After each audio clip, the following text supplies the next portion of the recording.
Salve a tutti gente, ben trovati su Kristal Cross Music Production e benvenuti a una nuova reaction, ma oggi è una reaction molto speciale. È già da un po' di tempo che meditavo di iniziare a fare, anche se sporadicamente magari, questo tipo di reaction qua, ma questa sarà una reaction molto lunga, di qualcosa che potrebbe davvero interessare le persone che sono, diciamo, in procinto di imparare come si mixa la produzione musicale, eccetera. E per la cronaca, video del genere sono utili anche a me, perché non si finisce mai di imparare e senza alcun dubbio io non ho finito di imparare, anzi.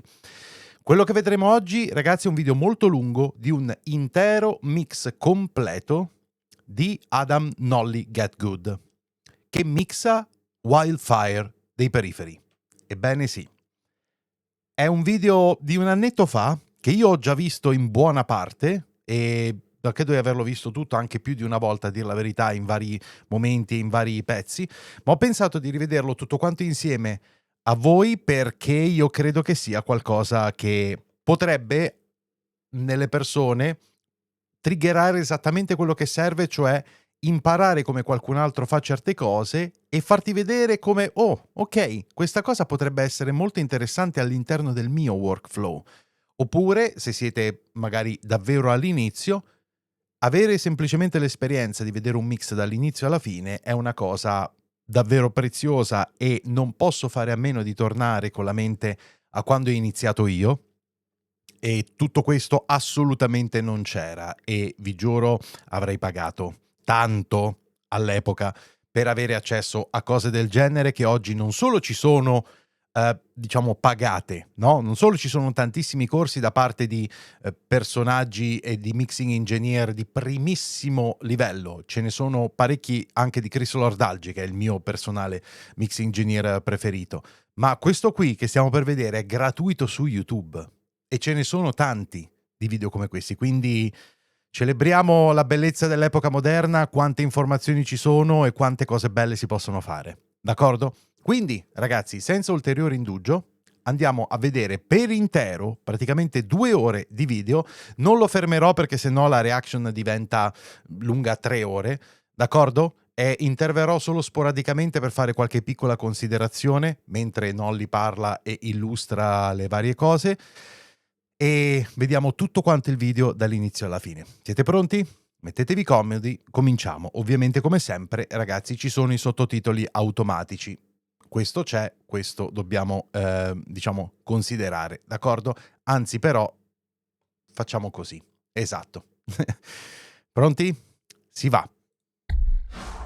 Hey and welcome. In this video, I'm going to be showing you how I like to mix the GGD P5 Matt Halpin Signature Drum Library. And I'm going to be doing that by mixing that. Effettivamente vi avrei dovuto anche specificare che questo video è fatto per promuovere la libreria di GETGOOD Drums, che è la libreria di Matt Halpern, che è il batterista di Periphery, con praticamente le sonorità pari a quelle di un album dei Periphery, perché credo che sia proprio la stessa batteria, ok?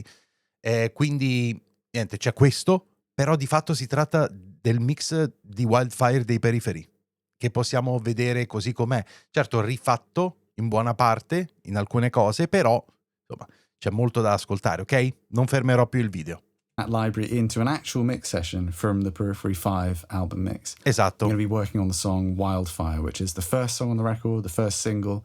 I think for many people, one of the most memorable tracks on the record too. Now, something pretty cool is we're also going to be making the actual drum MIDI and the producer pack stems from this song. So those are kind of bounce down mix stems of the rest of the session so that you can have a go mixing along and hopefully get results that sound really close to the record too. So check below in the video description to get your link to access those files. Nella descrizione del video ci sono molti file.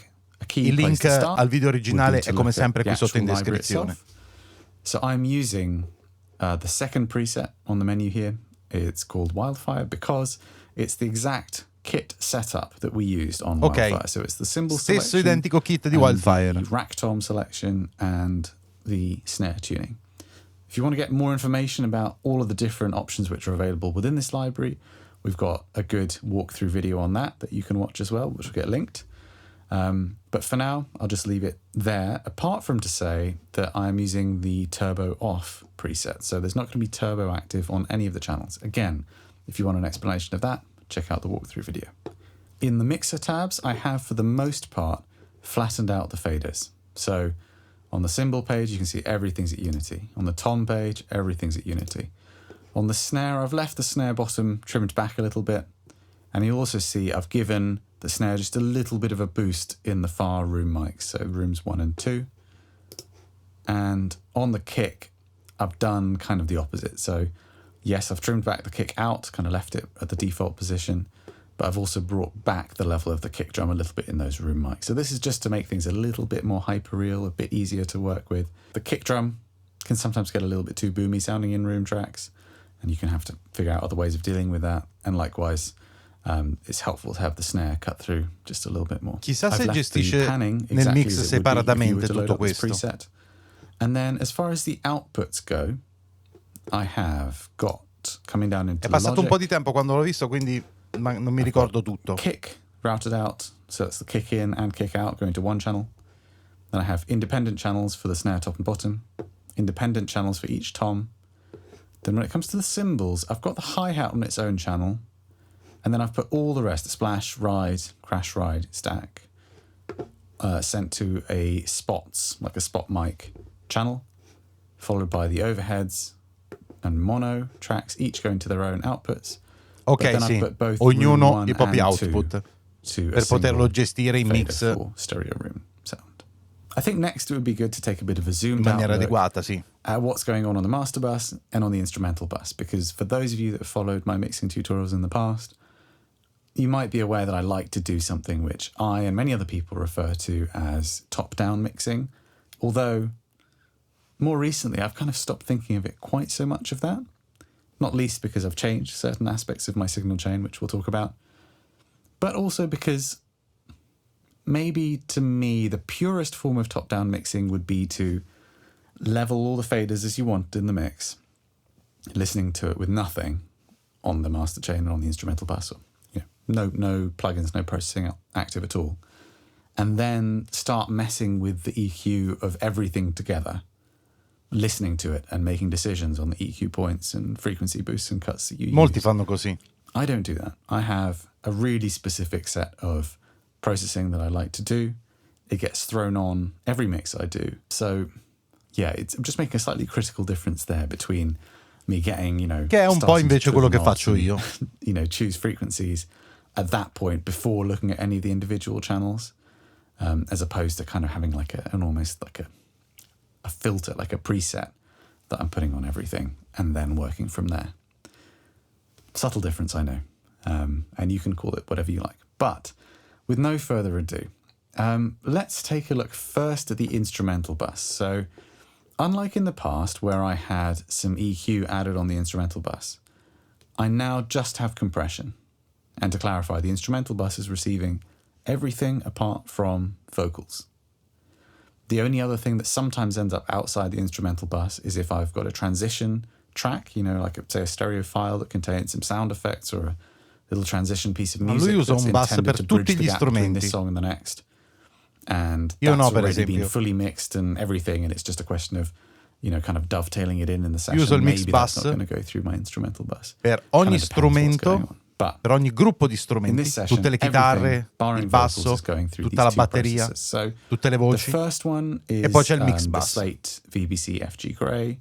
Again, if you've seen my previous mix tutorials, this is not going to be shocking at all. I've been using this for the best part of 10 years now with the same settings. So fast attack, that's a 0.3 millisecond attack, super fast. Fastest release, 0.1 millisecond release. Uso l'attacco lento invece. 0.1 second. Good question. I think that's a 0.3 millisecond and this is a 100 millisecond release. And then threshold dialed in to taste, I'll talk about that in a sec. Ratio 4:1. And then crucially, one of the things that first turned me onto this compressor was the sidechain high-pass filter at 60 Hz, which means that low end beneath 60 Hz is being rolled off in what the compressor is seeing. It's not taking it out of the mix, but it just prevents the kick from pumping the mix too hard, which is something that I always battled with before using this. The main thing I'm using this compressor for is to duck the snare drum when it hits. That's not to say other things don't trigger it as well. But the reason why I put this here is that fast attack is going to knock down the snare and volume. And because it's on a bus with everything else going through it, it's going to knock down everything else at the same time. So the effect is the snare is going to maintain a lot of headroom above the mix, but the whole mix gets turned down at that instant. And the result is you get the effect of a snare drum cutting through as though it was really loud, but it's not really jumping out and kind of harshly, aggressively attacking your ears. Now, it does actually have Cosa che a a me in certain realtà un cool po' envelope piace. character to it, because obviously you could just use a limiter or something to achieve that effect. There is a certain something to the way this does that's more than just a transparent knocking down of the snare. Ecco, esatto, no, il limite era That's un'altra the main cosa. goal. And I'm usually aiming for about 3 or 4 Diciamo dBs suona in of un'altra reduction maniera. Beh, on the dipende dal snare drum. limiter in realtà. If I didn't have the sidechain knocking off below 60 hertz, then we'd probably be seeing the kick triggering perhaps even more compression than the snare, and that's not what I want at all. You get that really dizzying kind of pumping character to the compression. And then I've got this FG Grey followed up by FG Red. This is based on the Focusrite Red compressor.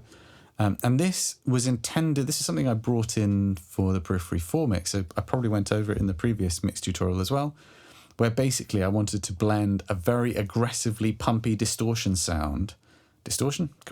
sound onto the mix to give it a little bit of kind of pumping life and energy. But I didn't want to have that on a full mix. So I've dialed it in to do some pretty aggressive pumping. You know, the needles are going to be moving quite aggressively.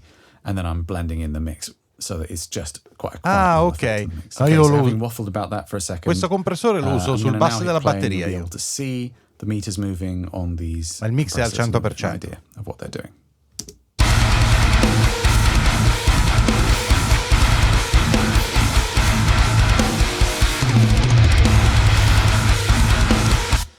Cool. So as you can see, hitting 3, maybe occasionally 4 dBs of compression on the first one. Anche io comprimo praticamente così. A lot more. I'll show you what happens if I increase the mix up to full, so you can just hear that compression effect. Then I'll turn it back. I'll turn it off entirely, turn it back on again, and bring the mix down.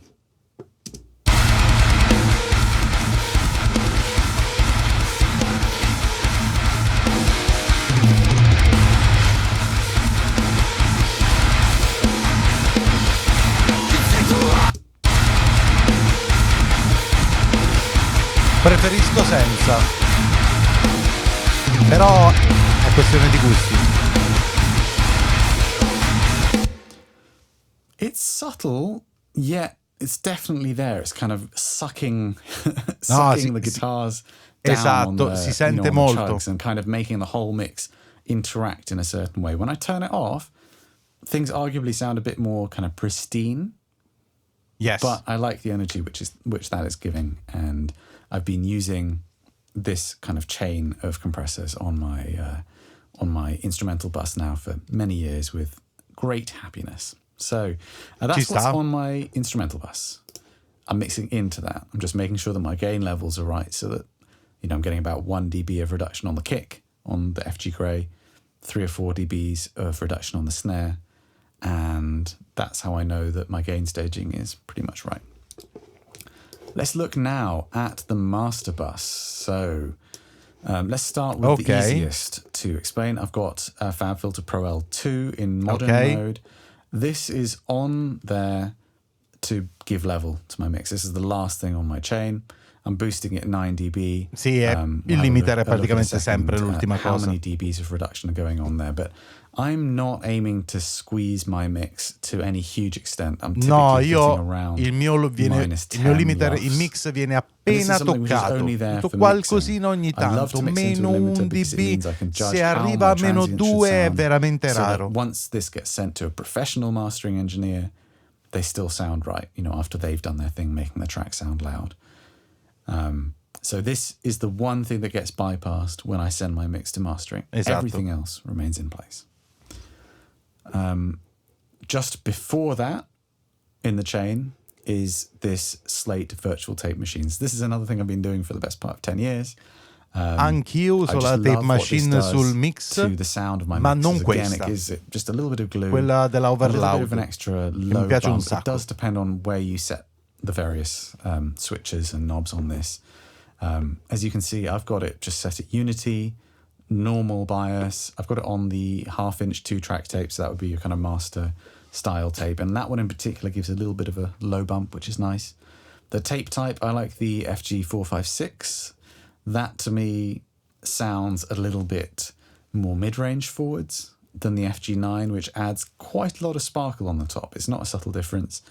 That other mode I've used occasionally on mixes that need to sound a bit more hi-fi, but almost all the time it stays in the 456 tape type and at 30 IPS. You can do 15 IPS if you want. Again, that's going to kind of reinforce the mid-range, roll off a bit of top end, and sometimes give it more of a low-end bump as well. But these are the general settings that I aim for. And then before that, so I've gone in reverse order here. The first thing that my mix is hitting on the master bus is this instance of Gullfoss, which to me it's a game changer, but it's also kind of subtle. So it's one of those things that once you have it on, you're not going to want to turn it off. But questo non l'ho mai provato. It so che plugin è, ma fall apart when I bypass it. So what Gullfoss is one of these kind of new generations of plugins that seeks to maintain a certain frequency balance in your music. So it's kind of dynamically EQing both sides independently, I believe, in such a way as to try and kind of reduce any area from becoming too overbearing. And it has the effect of enhancing the clarity of your mix by, I think, just keeping certain frequency bands in check. And it also has this brilliant effect, which I particularly love on really diverse music or tracks that have a big kind of scene changes, like in WILDFIRE, where it goes to a jazz break. If you know the song, you know what I mean. Because what this does is it kind of smooths out the global EQ differences between those tracks. It could be something as simple as, a song, distorted guitars in the intro, and then they drop out, classic loud, quiet kind of structure to a song. I find that Gullfoss just really helps smooth over those changes in instrumentation in such a way that your mix sounds a bit more like you went to town automating stuff when all you did was have this on there. Ok, ho capito. By default, I don't know why that's set to 19. By default, have this set to have both recover and tame set to 20%. Maybe a little bit of extra brightness, that just tilts it towards the brightness a little bit. And then I tend to bracket off above about 12K because it can have a habit of introducing a certain kind of glossy top end that sounds nice, but isn't necessarily what I intended, and perhaps sometimes can kind of change a more dark or traditional cymbal sound into something that's a bit more hi-fi. I just don't see the need for it to kind of determine that stuff that's way up there. On some material, I will bracket off low end as well, but for the most part, I very gratefully enjoy its feedback and its, whatever it does on my mix in terms of keeping the low end hitting in a certain way, and, as I say, smoothing out differences between sections. So it's a really cool plugin, one which I've been using for a few years now, since it came, well, maybe not since it came out, but soon after it came out. And to me, it's something I wouldn't I wouldn't say I wouldn't mix without it, but I really, really appreciate having it. So let's bypass both Gullfoss negli ultimi anni sono tanti plugin più originali e creativi che hanno cambiato un po' il mio modo di mixare. Uno su tutti è SUONO. Tantissimo. First thing I'll do is bring in Gullfoss, actually. And remember, the tape machine comes after that. So it is kind of getting, instead of it counteracting the coloration of the tape machine, it's kind of being colored by it. So first thing I'll bring in is Gullfoss and then tape machine, and you'll hear the difference. E la catena avrei fatto anche più o meno la stessa cosa.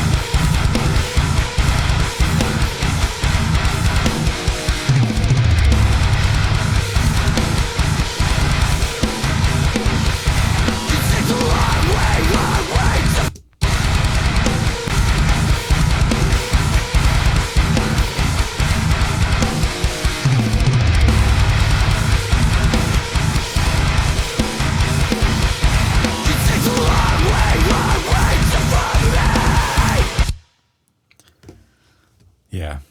I should have said, by the way, that Gullfoss kind of looks crazy when there's no music playing, but it's definitely not doing that to the mix when it's playing. As you can see, it's a lot more close. I mean, what's this? The first line on either side of the midpoint is 3 dB.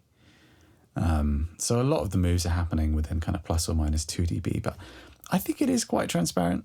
You guys tell me if you think that I'm a fraud and that Gullfoss is mixing for me. I don't think that's quite the case. Chi se ne frega. I do love L'importante è il it. risultato. Machine again, I just absolutely love what that setting does. E quanto riesce a raggiungerlo costantemente è sempre meglio. It makes the sound that much more kind of thick. It pushes the mids forwards. It does make it a little bit louder. You know, I'm not going to pretend I don't notice that. That you know that there is a slight level change as you process and bypass it. But yeah, I just really love what that does. And then the master limiter would seem to be doing about a 6 dB of gain reduction kind of thing.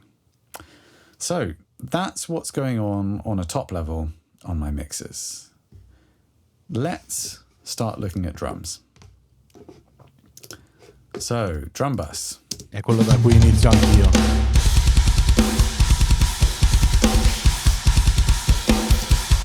At the moment, by the way, I do have plugins on. So this is the kind of mixed sound that I'm going to be aiming for and showing you how to achieve. I'm doing that just because it seems to make more sense to show you these kind of higher stage things, the mix bus compression, now the drum compression I'm going to show you, on a sound that's already sounding pretty good. But later on I'm going to get rid of all of those and we'll talk about how to get from raw to these sounds. So let's talk about drum bus processing. You may well have seen me using these plugins before. If you watched the P4 Mix Masterclass or recently my snare processing video, I think I showed you these things there. However, in the interest of showing people what I'm doing that haven't seen any of the other videos, I'm going to run through it. But I'm also not going to go into crazy amounts of detail. So look out for some of those older videos if you want to get more information. But importantly, my parallel drum compression is happening directly on the bus now. In the past, when I've done mix walkthroughs, such as on Nail the Mix or Creative Live, I was using the soft tube FET compressor on a parallel bus, and I was sending different amounts of each channel and loads of snare drum. Un bus parallelo per la compressione della batteria. I now have this on my drum bus, setting the record straight because I've seen a few people telling people that I do what I used to do when it's now this, all the time. So I use the distressor con il distressor che io oltretutto non uso, sapete? Una delle poche persone penso a non usarlo. From Eric Valentine in his video when he went through how he mixes drums. He has his hardware pair next to him. If I remember correctly, and I probably should have checked this first, he actually has the attack as slow as it can go and the release as fast as it can go. But for whatever reason, I've ended up with these settings where the attack is at 8 and the release is at about 2.5. I've got, apart from that, the settings the same as him. So it's the 20-to-1 ratio. So pretty extreme limiting.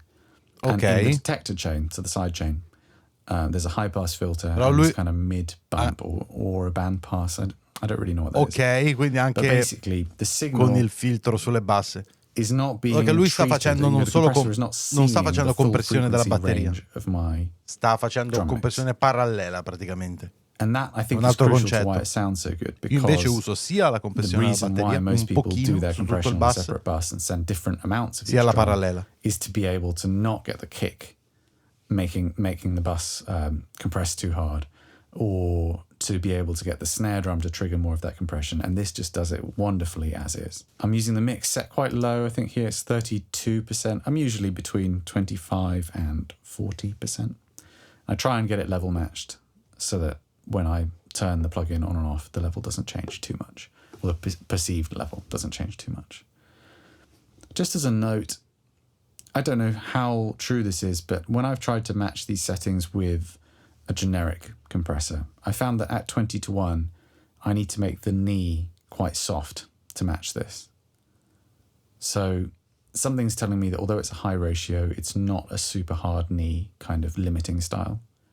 Might be wrong about that. That's just what's, it's very difficult to really replicate the sound of one compressor with complicated behavior with another, because the way that it kicks in, the way that it accelerates in and out can be so unique. So that's why I kind of always come back to using this one. And it should be said, I don't really know how close this sounds to Eric Valentine's hardware compressor set the way he does them.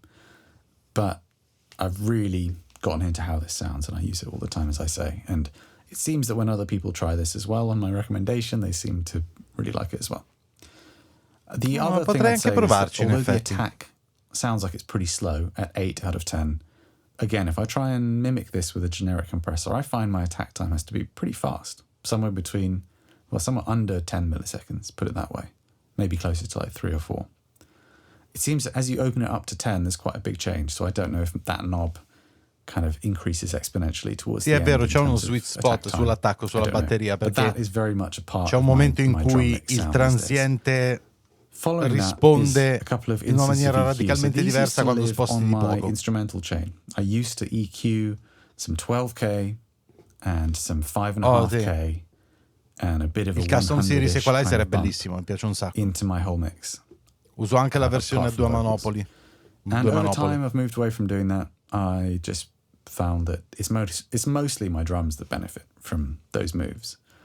So now I just do that to my drums only, and nothing else is getting EQ'd, apart from the kind of natural EQ characteristics going through Gullfoss and the tape machine on the master chain. So drums are going through these. The Neve style EQ here in particular has a very colourful, aggressive, brash, I think, sound to it, especially on this mid-range band. Esatto. These two are clones of each other, but that 5.5K che oltretutto mi boost, piace fino a un certo punto, which says it's under 2 dB, to me sounds more like you're cranking something. I'm exaggerating. Vero. It feels like quite a heavy-handed move, that one. And then I really like the sound of the 12K band on this custom series equalizer. It's like a weird shelf, if I remember correctly. It's not just an average shelf. It's kind of somewhere between a bell and a shelf, if I remember correctly. And I just really like how that sounds. On some mixers, I find it necessary to add a bit of 60 hertz on this low frequency section here. Yes, questa è una cosa che faccio spessissimo anch'io. I seem to find that necessary. So that's the processing that's going on my drum mix bus. So I'll bypass it, hit play, and then stick it back on again, and then I'll also bypass the compressor on its own.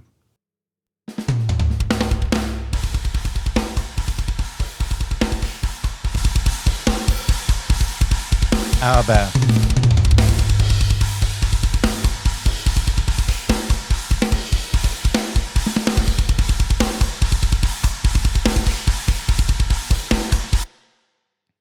Cool. Let's move on then. So. Ok, piccola pausa ragazzi, un attimo solo. Ok, rieccomi ragazzi, scusate della pausa, ricominciamo subito. Let's get rid of that. And let's take a listen to the raw kick drum. So when I say raw from now on, you're always still going to be hearing it with these things on. So it's not truly raw.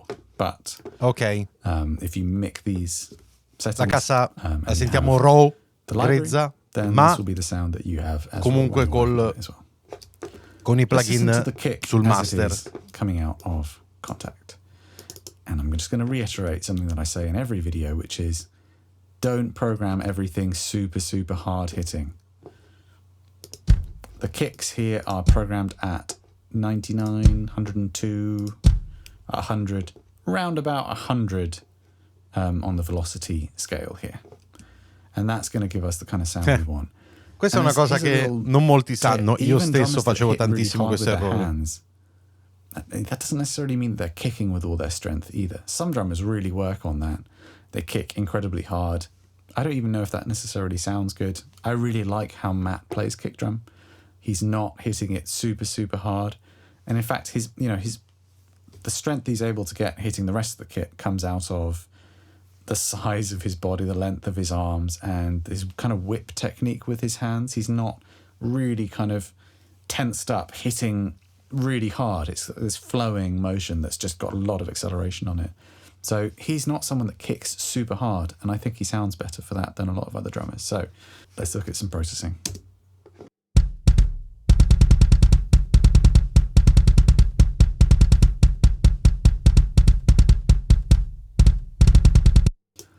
That's the raw kick drum. One of the things which I wanted to make a note of here was that obviously I had a gate on the natural kick track. And on something like a kick drum, that has quite a big effect on the envelope, like how long the low end blooms for. So I thought it was important to keep a gate on this sample, even though I'm not trying to gate out any bleed, because that would just help us get a bit closer to the kind of sound on the record. So, è the gate bastardo.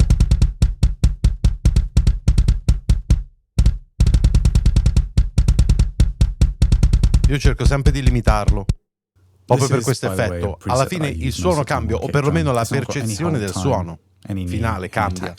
Assolutamente. Release time about 350 milliseconds and a little bit of overhead. Sorry, overhead? A little bit of look ahead. The range is set to 50 dB and the ratio is at 10:1. So it's mostly just trimming some of the kind of sustain, the head flap off the kick drum. I love how this kick sounds, by the way. This one is with an Evans UV EMAD head on it, and as we'll get into when we talk about EQing, mi sa che è la stessa identica pelle di batteria che ho io. That don't have a kind of foam damping ring on them. This one that does has a kind of flatter response in the presence region. It's not as immediately clicky or slappy sounding. Vero. But it gives you a beautiful blank canvas to sculpt a kick drum sound out of. So that's what we're going to get into next by looking at some EQ moves. That's where I ended up, but let's go to a blank bit here so that I can talk you through in real time. So let's just look at how this is looking on the graph. I mean, I know that this is sounding a bit dull, just hearing it. You know, that doesn't sound like a really powerful, aggressive kick drum sound yet. So I'm expecting to see that the low end and the top end are quite out of balance just visually on this. And my usual thing is to try and get them to look similar in terms of the peaks at the top and the bottom. But there's so much more to it than that. Io vado semplicemente a so much orecchio. Detail within all of the nooks and crannies of the EQ spectrum. So it's going to come down to shaping it to give the sound that we want.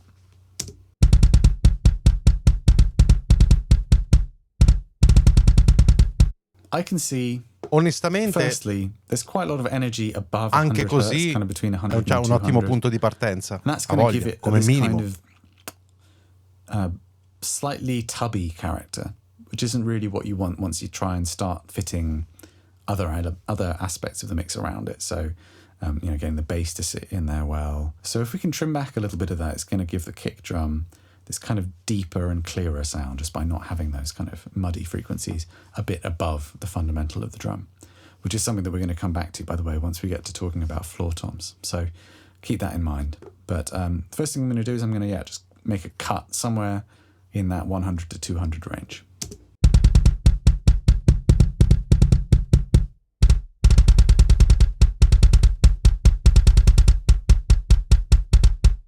Ok. Effettivamente io è un taglio che faccio spesso anch'io, ma non così basso. So that's a really important move. Un po' più su. Next thing, something I really like to do if I want to just rebalance this kick drum sound a little bit, so bring up the important kind of frequencies that are, you know, part of the presence aspects of the kick drum, is just to use a big old shelf at around about 1K. That tends to be the kind of dividing line between unpleasant mids and kind of important mids in terms of the kick drum's representation in the mix. So let's do that. I'm going to make a shelf at 1K.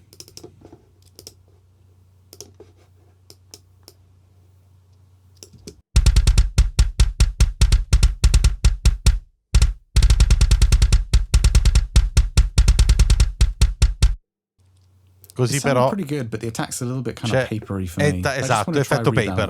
And I will say, I wanted the kick drum on P5 to be kind of meaty sounding, not too clicky. It's something which other people seem to have noticed about it as well and seem to like. So what I found was that in order to get that, I wanted to focus the energy so that the main thrust of the attack felt around that kind of 3K area, not the kind of 5, 6, 7K area, which is what I'm currently hearing in this kick drum and seeing on the graph. So let's see if we can redress that balance a little bit.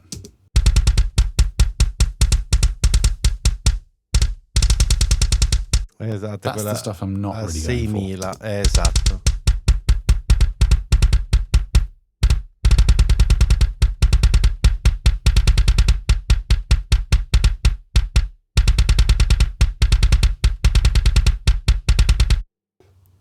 You see what that's done? It's like we've taken some click out, but we've given it more of this kind of a mio gusto non avrei tolto così tanto click e non avrei messo così tanto 2005-3000, ma direi che il risultato finale sul mix. Track that down because I'm not finding it very pleasant. It kind of sounds like a weird kind of head resonance or something.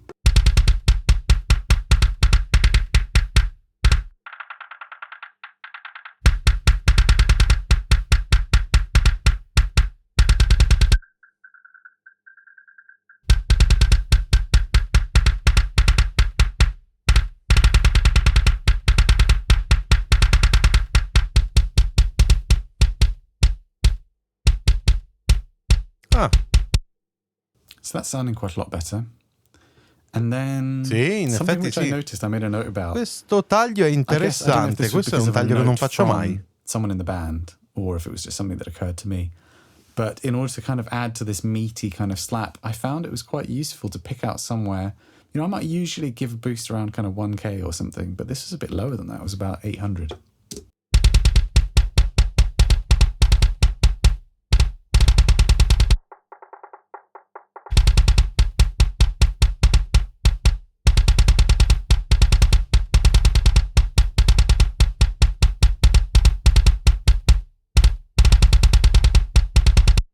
And in fact, I think I do kind of remember where it came from. And I think it was based around a couple of one-shot samples that I had in my library made by somebody else that I liked the sound of.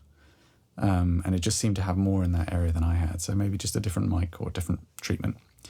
So that was kind of the EQ vibe that I found myself going to in the mix. So let's see what that's like if I bypass it. Ah beh sì, ovviamente il giorno e la notte. So at the moment it's sounding a bit weird, I think. And the reason for that is because we haven't got any kind of compression on there. When I say weird and the reason why, what I mean is if you compare that to the album, it doesn't sound right yet because that without some compression on it just doesn't have the right kind of attack character. So one more thing, I'm just going to show you bypassing just this stuff which I've been doing kind of in the upper end of the kick drum sound, so you can hear that basically while maintaining this low end bump and low mid kind of upper bass cut.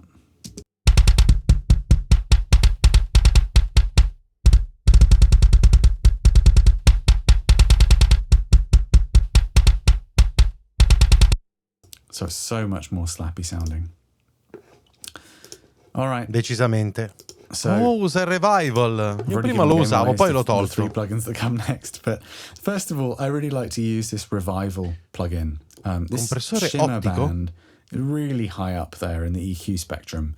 And it's one of those things that once you hear it in other people's mixes all the time. There's like a certain quality to top end, especially if you put it on something like a vocal or cymbals or a whole mix. That, yeah, there's certain mixers out there that I'm pretty sure are using this quite a lot because it's just such a specific sound. But it can be very cool on drum shells that maybe don't have, it's not a cymbal or something that's got crazy harmonics up in the top end.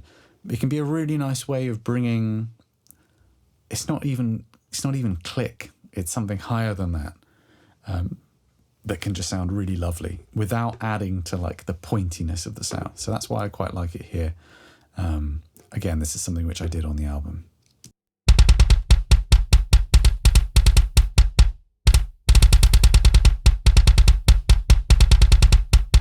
Yeah, a little goes a long way with that.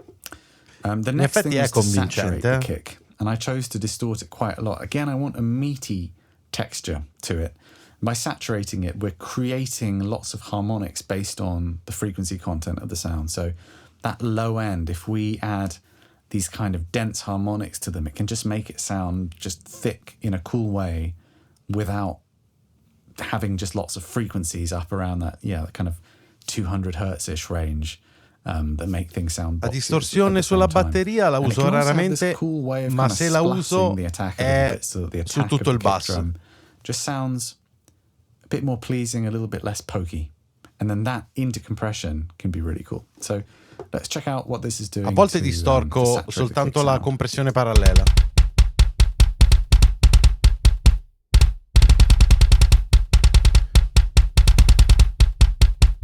è che mi piace sto saturatore, I però. really like that, and I love this. Sapete che non l'ho mai usato? Ce l'ho perché ho la suite di Slate, diciamo con l'abbonamento. Non l'ho mai usato. And I've used it on lots of mixes recently, and I just really like how that sounds. And then I'm following that up with the custom opto compressor. So I don't know why, but I just love the sound of optical compressors on kick drums. They seem to do a really cool thing to the attack. And questa è una cosa stranissima che non mi sarei mai aspettato. It's kind of replaced what I was using before, which was the Klanghelm MGUC. Again, a great plugin. It's just kind of easy. Once you have this environment like the mix rack, it just kind of makes sense to keep all of your plugins in there. So it doesn't take very much. I'm basically aiming for kind of maximum 3 dB reduction, maybe a tiny bit more. High ratio, kind of setting the speed. High ratio 10, and this tone quasi un limite. Be really cool for dialing in how much aggression you want on your kick drum. In this case, lots. So let's see what it sounds like without and then with.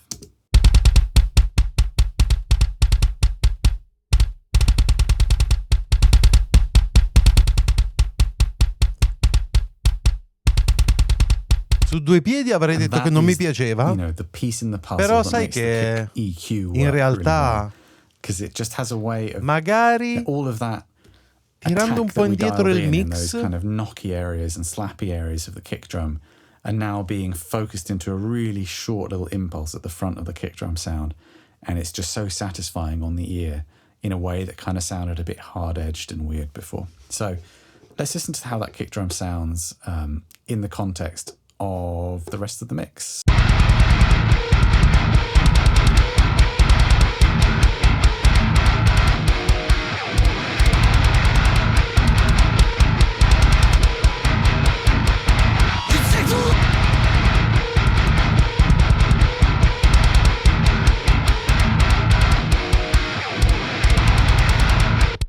All right, so that's kick drum done. Let's look at the snare. Fa le cose so we're using the mid-tune molto diversamente da come le faccio io. And it doesn't take much work to get the snare to sound really a good. gusto un po'. And I kind of put that down to, preferisco it's the cose di altro tipo, really, però un the gran drummer, bel risultato. Drum, it's Matt's signature drum, which I think sounds fantastic. We had the Evans heavyweight dry head on it, which I think sounds really good. It was mic'd with the Neumann KMS 105 on top, which for me is just, a godlike snare top mic. Thankfully, that was shown to me by Pete Miles from Middle Farm, and I'm eternally grateful that he discovered how great Hai that sounds usato on quel snare microfono and possibly surrollante. on, because, what you're hearing is a raw snare top signal. I didn't do any processing to it on the way in. That's just how great it sounds. The snare bottom is a Shure Beta 87A. It's a handheld condenser, a bit like that Neumann is supposed to be. It sounds really good on snare bottom. It's what Periphery sound guy Alex Markides used on snare bottom when I was playing live in the band, and we always thought that sounded great. So knowing that Real World had one of those, I thought it would be pretty cool to use that.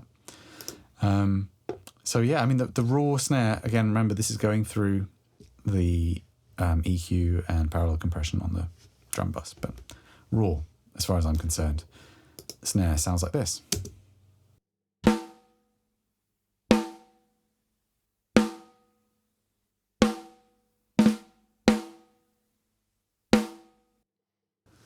Io it's got such a lovely di gran lunga to the attack without being muddy. The snare wires sound un crisp. rullante con There's molta più overtones and life to it, but not something that's just gonna, no one's going to complain about a St. Angus snare at the same time. The attack doesn't have, if you see my snare EQing video, it doesn't really have any of the problem areas sticking out to a huge extent. Questo è vero, la parte alta del rullante è molto bella. Or a ticky kind of attack like you might get from dynamic mics, and it's pretty clear as well. That said, it's not a final sound. So let's look at what I thought would be good to do to the snare mics to get this to work well in the mix. So the first thing, just looking at the snare top, was I chose to saturate it a little bit, and I used this new style preamp. Questo lo faccio spesso anch'io. The Slate Virtual Mix Rack. Non con questo plugin, ma the red on the hits, and con quello della Cush Audio. Off. This is something which I did on the mix, partly just to help control the levels a little bit, to make sure that any variations in hit intensity are being smoothed out a little bit, but also because I just like how that sounds. And it doesn't take a huge amount on this microphone. Again, if it was a dynamic mic, you might find you want to be a bit more heavy-handed. but without, but with it.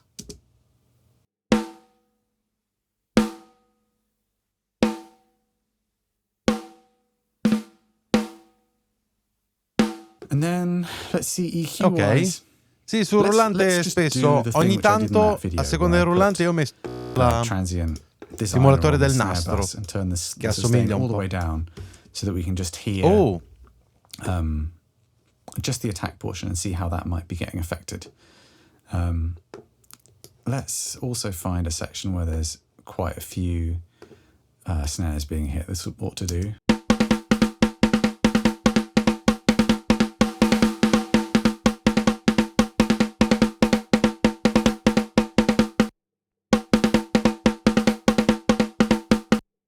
If this wasn't for metal, like if this was like a drum video or something, I might not see the need to do anything to that signal.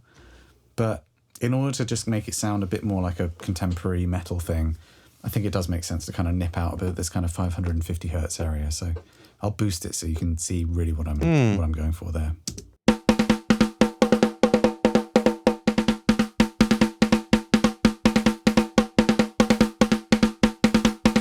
But like I say, I don't see the need to cut anything like higher up.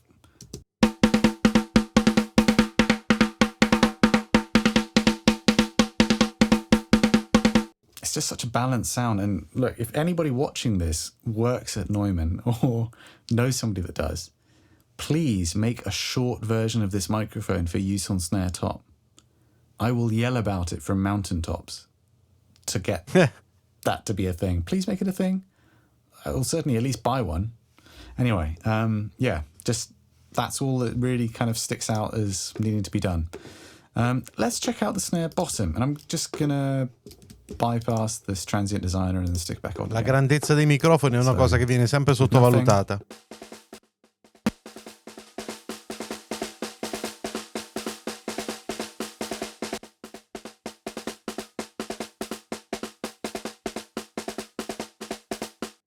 There is a bit of a kind of, it's just easier to show you, but there's this kind of, it's like somewhere between like an O and a U sound, like an o kind of sound.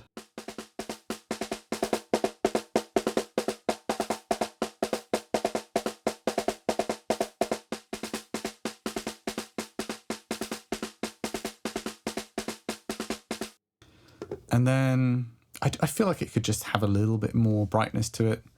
One of the things with the condenser is you get a nice airy top, but you don't get a presence bump in the same way that you get from using a dynamic mic. So maybe just somewhere around 5-6K kind of thing.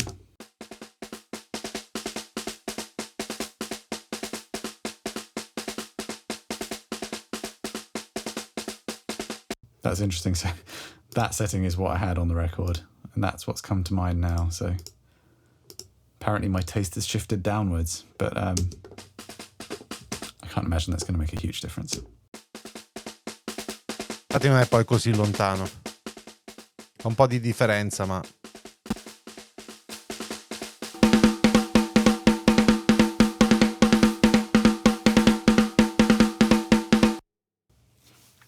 Again, just sounds so good. All right, so that's snare top and bottom with some kind of preliminary stuff done to them, and that's feeding through to a snare bus. So a bit like with a kick drum, I feel like putting a gate on there is going to help stay kind of true to the original. The gate would have been there to control bleed. Però è un gate un po' peculiare questo qui. Just qui. going to change the envelope of the drum a little bit. This is a preset I've been using for, wait for it, 4 years, since 2019. No hold time, no attack time. Look ahead on, but no milliseconds dialed in. That's weird, but I'm not going to change it now. And release time set to 184 milliseconds. Now, importantly, the range is only set to 13 dB, and the ratio is pretty low, 1.72 to 1. È leggerino. I've got the side chain cutting off a bit of top and bottom end. This is really to help deal with una forma un po' peculiare from other instruments. So this is a setting I would use on a live drum kit, but it just seems to work really well here as well. And then dialing in the ratio so that everything that's a hard hit is above the knee, and then ghost notes will be falling below that. And that's actually helpful because bringing them down in volume means that once the kit goes through parallel compression, you know, that there's still some difference between the hard hits and the soft hits, which, especially the way I used to do it before, if I didn't have the gate on, the parallel compression chain would make the hard hits and the ghost notes almost equal in volume. So having the gate kind of exaggerate the difference helps here.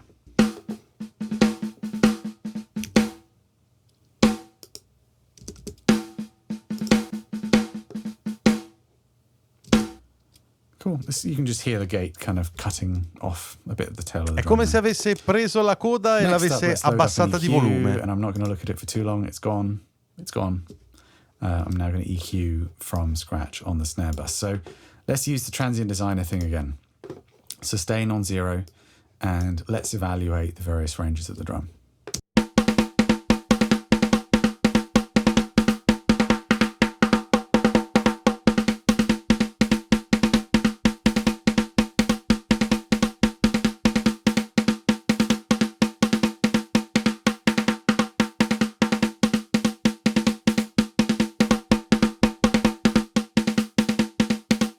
So that's sounding pretty good to kind of suppress the mids in a way that's kind of making that sound a bit more woody in a way. I mean, l'avevi fatto un pochino meno, it's making it sound like a wood drum, but just kind of like it's got this kind of satisfying hollowness to it, I guess.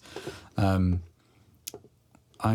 thinking, and I know that the low fundamental of this snare just kind of is sticking out a little bit too much for me. So I'm probably going to want to nip that back, and it's clearly not quite bright enough yet. So it's about finding a good spot on the in the high end to boost and lift up some brightness.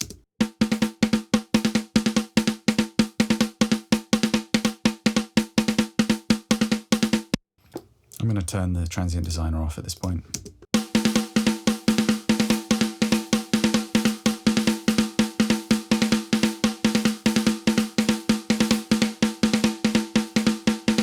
Questa è una delle cose con cui ho più difficoltà tuttora, la parte alta del suono del rullante. Cool. I brought in the low pass filter just to tame a little bit of the extreme high end, and then just nipping back that un po' giù a 230. Va bene, ok. The low end to still be there but not have too much of like a notey quality to it. Però Dio, sounding about right. Let's bring in some processing. 230 io di solito these 3 plugins in that snare video. Forse un po' più giù, però tendo un po' a boostare lì. Very standard settings for me here, just the default settings on the FG401 compressor. Custom Series Lift, questo lo uso sempre. Second slowest attack. Tanto, è bellissimo, mi piace un sacco. And I'm just pulling down the threshold until I'm getting a healthy amount of reduction, around 10 dB on the hard hits. And then I'm using the makeup game to compensate. So that's what this sounds like. I'll bypass these. in mix a 100%. Così tanto lo comprime il rullante sulla traccia singola? Così non mi piace tanto. It's actually not quite hitting 10 dBs, but still a healthy amount at around 7 or 8 dBs. And then here we've got the brilliant Custom Series Lift, the present control there. As I mentioned in the other video, seems to be doing something around 4.5K, an area which I typically don't tend to touch on other EQs, and this just, I love doing it on this. This really helps get the snare to sound right in the context of the mix.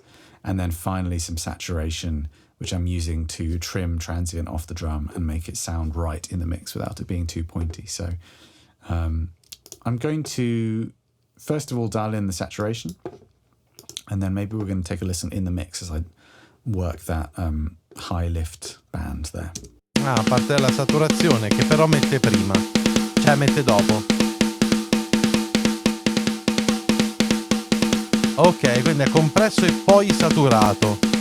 È interessante effetto. So in context, sento ancora un po' troppo compressione per i miei gusti.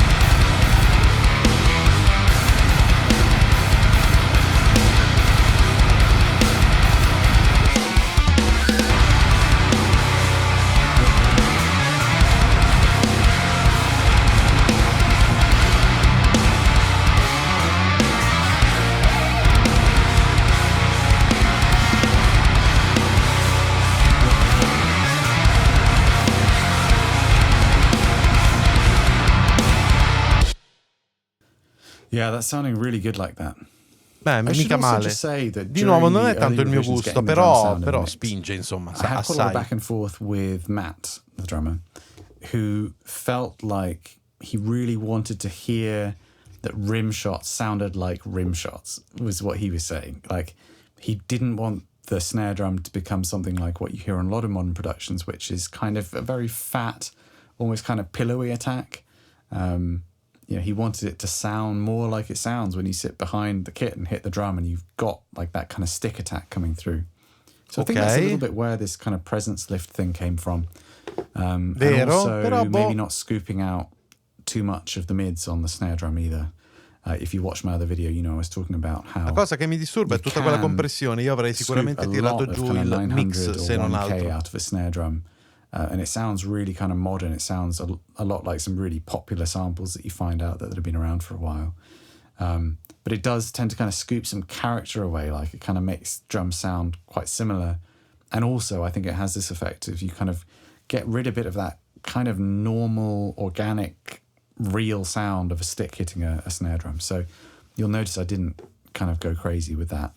And I think that, you know, this band here, it ended up kind of way around there when we did the record, I think. Maybe the EQing I've done now is slightly different anyway going into it, but there was quite a lot of it that was required to make that come through in the mix. And I really do think that doing this in the mix is important, because hearing that snare drum soloed before we moved to this segment, I was starting to feel like this wasn't very necessary at all. I thought I had quite a bright snare drum sound. Yet, once hearing it in the mix, I would turn this up much louder than I would have done if I hadn't. So if we listen to the snare in isolation.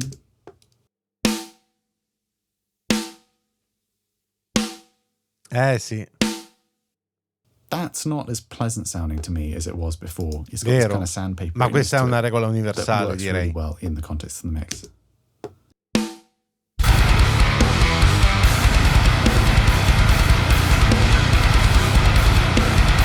Dipende da tante altre cose. Remember that this is just a close mic that we're dealing with here. There's a lot of sound that's coming from the overheads and from the room. Esatto. And that's filling out a lot of the mid-range and the punch and the carry. È una cosa che piano piano si impara. Il close mic è soltanto una percentuale del suono. It makes sense that I can push those upper mid frequencies on the snare close mic quite a lot. And yet the end result doesn't sound really fake, because we're incorporating a lot of kind of natural sound from the other elements. So there's only really one other thing which I did here, which was to put some reverb on the snare top. So I tend to like to send reverb now from the top only. I don't really like to get the bottom mic involved in that. And I'd like to do it if I can before I've brightened up the signal too much. Sul riverbero what I've done on this ci mando tutta la batteria I duplicated the snare top con mic send però calibrati, with no processing on it, no gate, no nothing. So it's got all the cymbal bleed in there. And I put a reverb directly on that, set completely wet. So it's almost like a kind of another room channel kind of sound. But because I haven't put lots of brightness into the snare before sending it to the reverb, it makes it sound just more, just better to me. It doesn't have any kind of zingy fizziness to it. So here I felt like, since all I'd done on the top was this mid cut, I thought maybe, you know, that's fine. I'll send it from there, but I didn't send it from the snare bus itself. So this is what it sounds like if I were to hit play on that with the reverb on.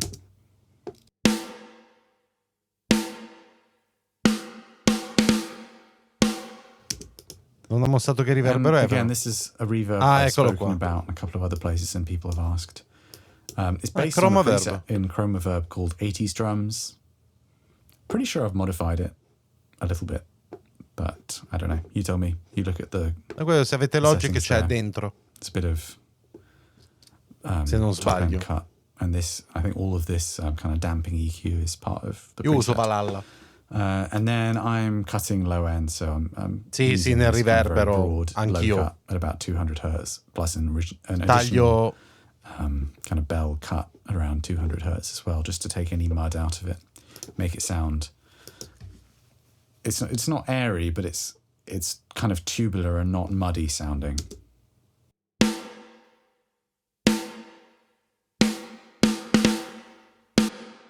I really like how that sounds. All right. Snare drum done. Okay, let's look at toms. Ok, scusate un attimo ragazzi. Rieccomi, scusate di nuovo per il taglio. So, 3 toms on this kit. They're all fairly low tuned, coated heads, Evans UV2s, mic'd with my Josephson ES22 mics. Ok, quindi non belli on the bus. All clear. I have is a limiter, so Okay. I'm using that to take Sabbiate. any peaks that are kind of overs when he's hitting the floor particularly hard off, and also to just Usa kind of boost the l'L1 level up after that. sul tom bus. This is good old Waves L1, one of the most basic limiters there is. All right, so let's find a spot where all 3 toms are being hit. Let's take one of these fills in the intro riff. So I think that's one there. Let's solo off the toms, take the limiter off. I've also got the reverb send bypass there as well. So let's look at the programming. So levels wise, again, look, I'm not programming the hardest hits ever. That's 100-ish at the hardest, with the second on each. Mostra anche i MIDI per mostrare la dinamica. Sempre per sottolineare il fatto che i MIDI non vanno scritti troppo alti sempre. Kind of fast fills there.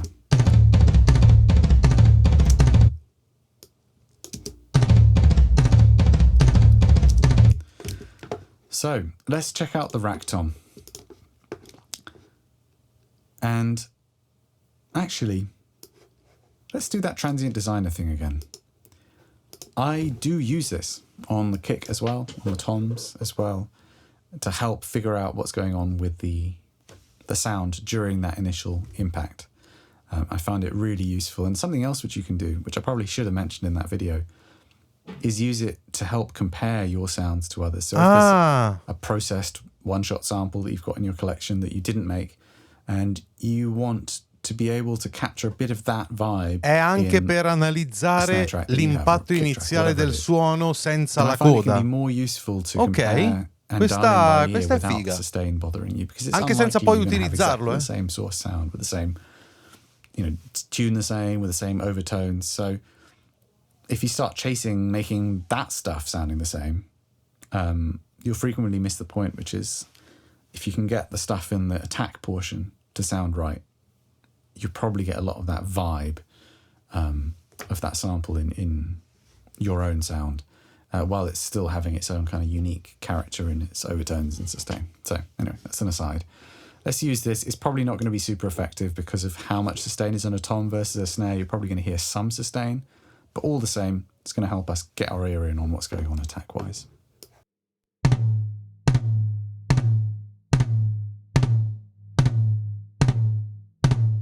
So I'm hearing this kind of flappy character to the attack. So I'm thinking there's probably, around kind of 1K plus or minus a bit, an area that I could cut. And then also there's this kind of wheezing character to the mid-range, which are the overtones of the tom, which for some styles of music are totally acceptable. And probably on the record, I left more of that in than I might otherwise. Again, just kind of going for that organic drum sound. Anche perché se I think for this mix, I'm going to try and tom con le pelli sabbiate. By the time I've done those two moves, I'm going to see how balanced the top and bottom end of the tom sounds, because we've got the note of the tom at the bottom, and then we've got the kind of the attack in the kind of higher up than the flappiness that I don't like. The kind of more airy, plastic kind of slappy character of the tom, which I'm going to want to enhance a bit. We'll see how that's balancing between those two, and hopefully end up with a final EQ sound that sounds balanced.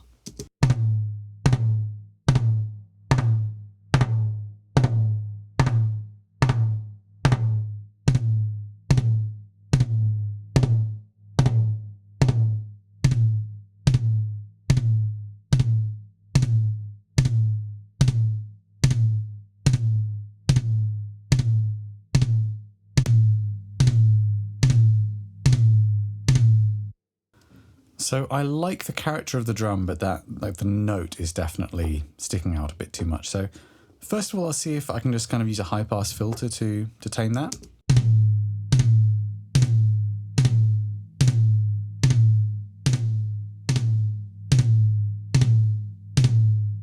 I'm not really getting the effect I want unless I kind of really cut all the low end out. So I think it might be a case of kind of finding the area where the note is and then using a bit of a cut, but also a bit of a dynamic cut, just to keep that note in check, as it were. So it doesn't kind of have too much like a boom to it, but it's still quite present.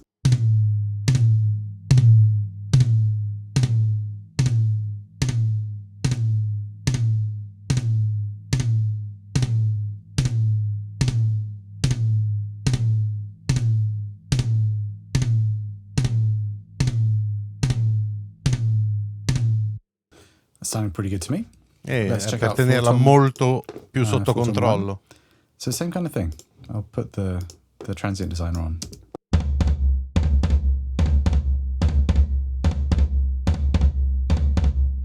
So do you remember what I was saying about the kick drum, where I was talking about the area directly above the fundamental having this very muddying effect on the sound of the kick drum and wanting to cut that out? I feel very similarly about floor toms, and this is a clear example. Even on the graph, you can see there's kind of a mound where the note of the drum is, and then there's another bit that's almost as big directly above it. And that stuff is really clouding the clarity of the floor tom. So let's get in there and cut that first.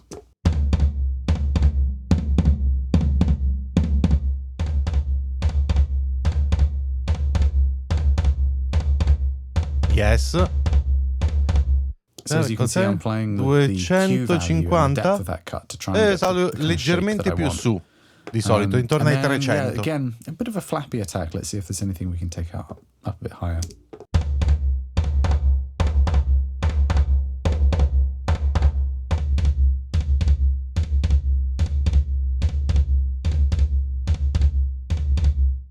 But this is definitely way too dark and boomy sounding at the moment. Esatto.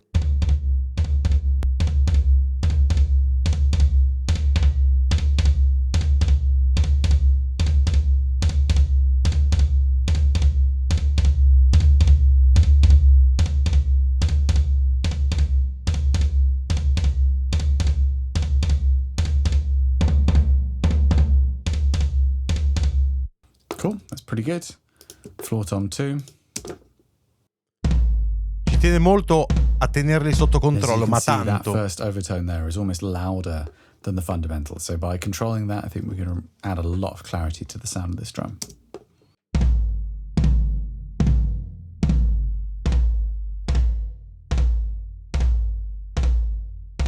But there's still a kind of wheezy character, and again, slightly flappy character to the attack as well.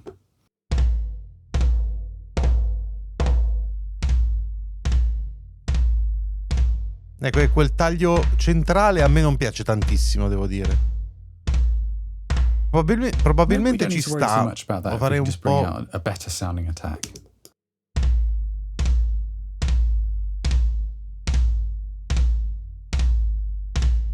Ecco, come suona bello controllato, questo già di partenza il sample della batteria. Veramente tanto.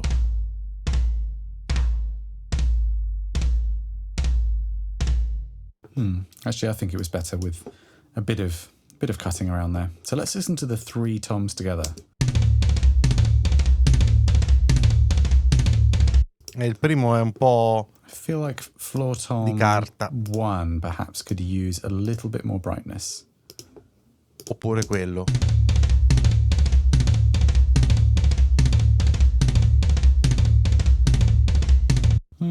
Or maybe it's the upper mid-range that's sticking out a bit too much on it.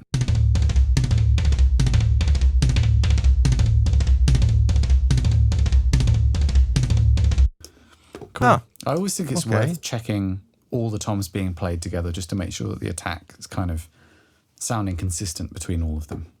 And that seems to be, I'd say that's pretty good. I generally don't do any kind of compression on the toms. Usually that's a bleed thing, like it's just going to bring up the bleed too much, but I also just generally don't think it needs that. Typically, if you try and exaggerate the attack, then they end up sounding really thin.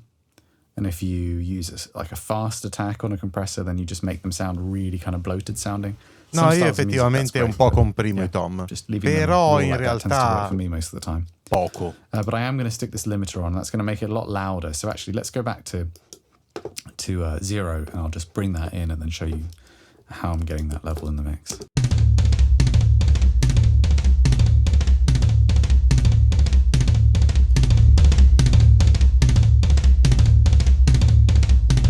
Sai che questa cosa di mettere l'L1 su un bass dei tom mi sa che comincerò a usarlo? A little bit's fine, a little bit's just a little bit of saturation, but I wouldn't want to go much harder than that there.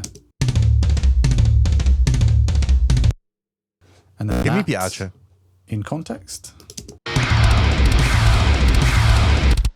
Sì,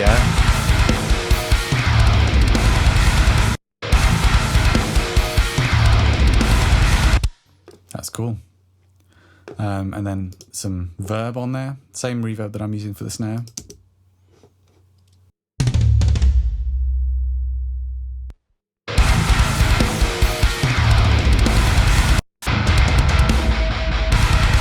Just looking for kind of heavy tom moments just to check that EQ's working.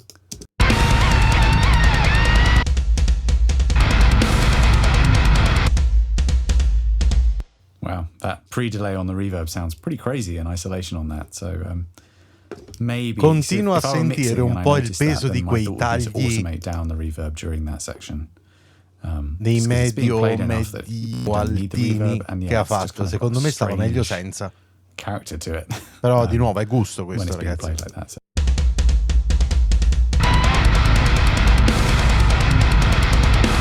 Beh sì, l'automazione ovviamente.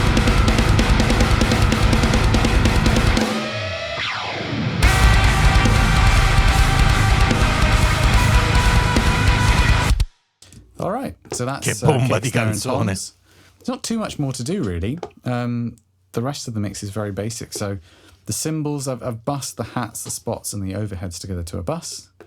And all I have going on is a high pass. I'm cutting a bit of this kind of harsh upper mid-range, lower treble area. Io una volta facevo una cosa simile, adesso uso direttamente Sooth e il simulatore di nastro.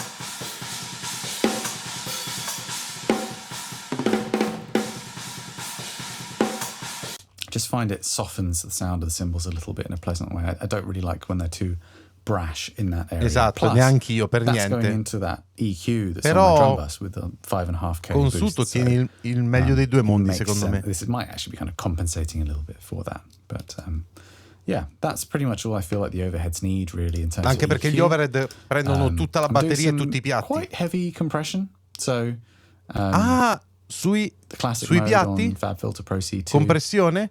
With io a volte kind of, se voglio sapete qua faccio un'unica pausa. Sapete cosa uso io da un po' di tempo a questa parte sui piatti? Una cosa che voi direte, ma che minchia, il Devil Lock di Sound Toys, che è molto distruttivo e quindi lo uso a 1/2, no? 1/2 di Crush e 1/2 di Darkness, no? E spesso il risultato mi piace un sacco in realtà. Ratio of around 5. I mean, none of this is super specific, but basically what I'm trying to do is really squash the overheads, but then I'm only blending. E poi alla fine se saturi at about 40% è compressione, in parte dry sound, and that's just going to make sure that you can hear all the lower dynamic stuff or the quieter cymbals that are being played, and it also adds to the excitement and makes the shells sound a little bit more lively as well, which adds together with these close mic sounds that we've been getting to get just this kind of more organic picture of the kit.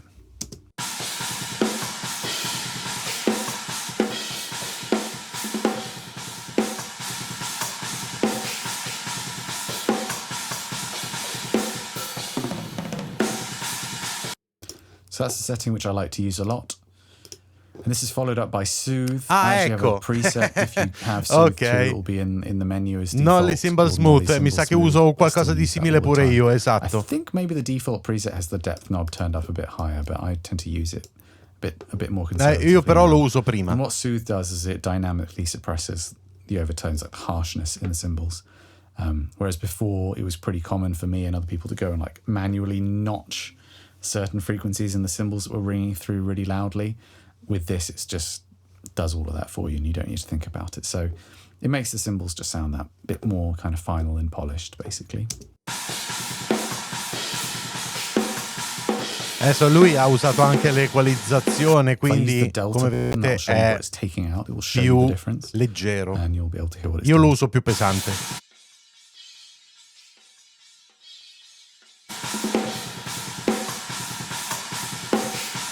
Sud per i piatti mi piace tantissimo. It's quite subtle, but I just love it so much. It's so good.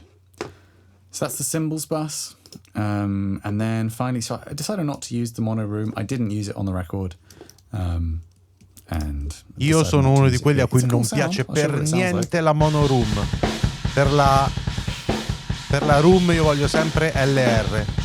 Ne ho dannatamente bisogno. And, you know, if you saw the walkthrough video, I explained that mic's just in front of the kick drum. It's mostly trying to get some sound off the resonant side of the kick. But it's just not something which I find myself reaching for in this mix. What I am all about is the sound of the room mics. As I mentioned before, what I've done is raise the level of the snare and cut a little bit of level of the kick in the room mics. And this is a sum of both sets of stereo room mics, which are in a very similar position up on the mezzanine. È quello che faccio behind anch'io. the kit. So we've got a stereo pair of C414s and a stereo AEA ribbon mic in the middle. And I love how both of these two sound together. You've got the splash and brightness of the condensers, and then you have this really solid, meaty kind of sounding center picture of the kit. And it's just so good at rejecting cymbals. I don't think it's literally rejecting cymbals, but just the sound of that ribbon mic so naturally feels like the cymbals have been brought down in level. So all I really needed to do to this was kind of mess with the transient designer to bring up some sustain and cut some attack. I like using these instead of compressors now. By these, I mean transient designers, just because it's a bit more transparent. You can preserve a bit more of the natural balance of the kit. So the snare still cuts through. A me non sono mai piaciuti tanto i transient designer. Li uso ogni tanto, you know. però in maniera piuttosto leggera and cool and e localizzata. And explosive, but the cymbals become just as loud as the snare drum, and that makes it a far less usable channel in the mix for me. So without, it sounds like this.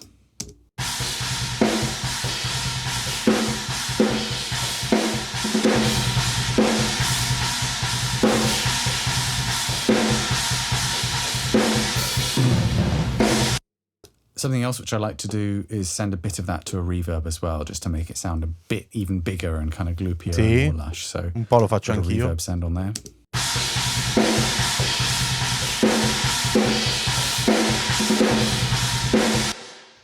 And then it's just a question of finding a good level of that. Ho come l'impressione che quello che faccio io sugli overhead lui lo stia facendo sulla room con il suono dei piatti.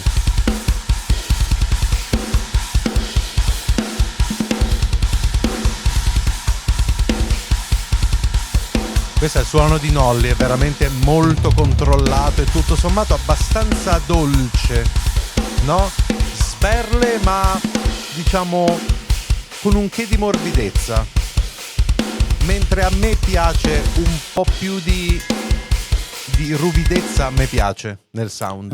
Nolly è molto morbido. Very heavily modeled off the sound of the actual record. Perfino nelle cose violentissime, tipo questa, Wildfire è violentissima. I suppose the kick is probably the most sculpted and changed sound out of the kit, but for the most part, it's just about enhancing the good elements and just cutting a bit of unwanted overtone from the close mics, and that's just about it, really. So, yeah, that's the drum mix. I think probably the only bit of the drum mix which I had to keep from the original was Matt yelling 2, 3, 4 when doing the stick clicks. Which just, yeah, they needed to remain in order to keep the song sounding right. And that, I did actually use the front of kick. So the mono room mic was the one that I chose to use to that was an overdub, obviously, on the record. As you can hear, there's no cymbal overhang in it, but yeah, that was the mic that I chose to use for that. So.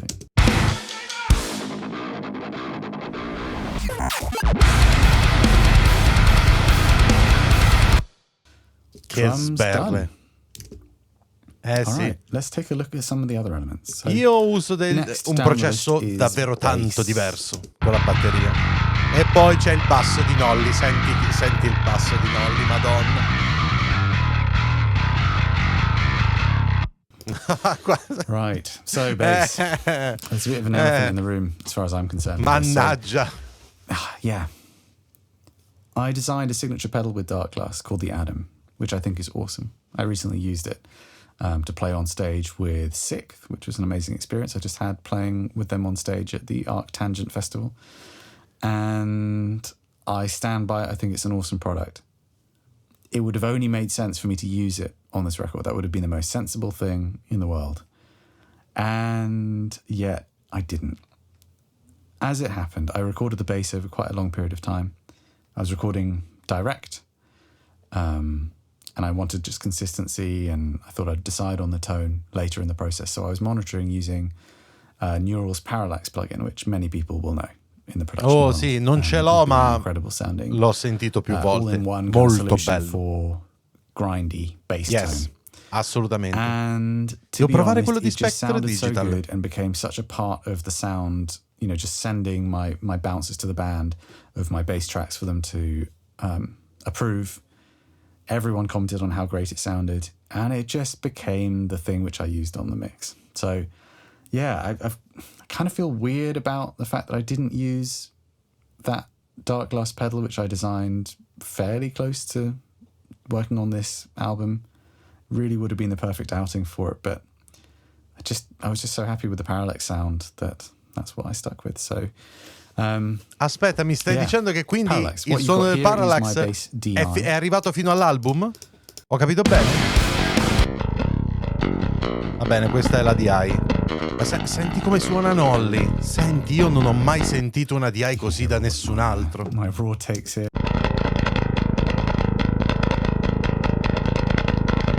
Senti che roba. Sembra un MIDI umano. Alcuni non piace questa cosa, però mio Dio.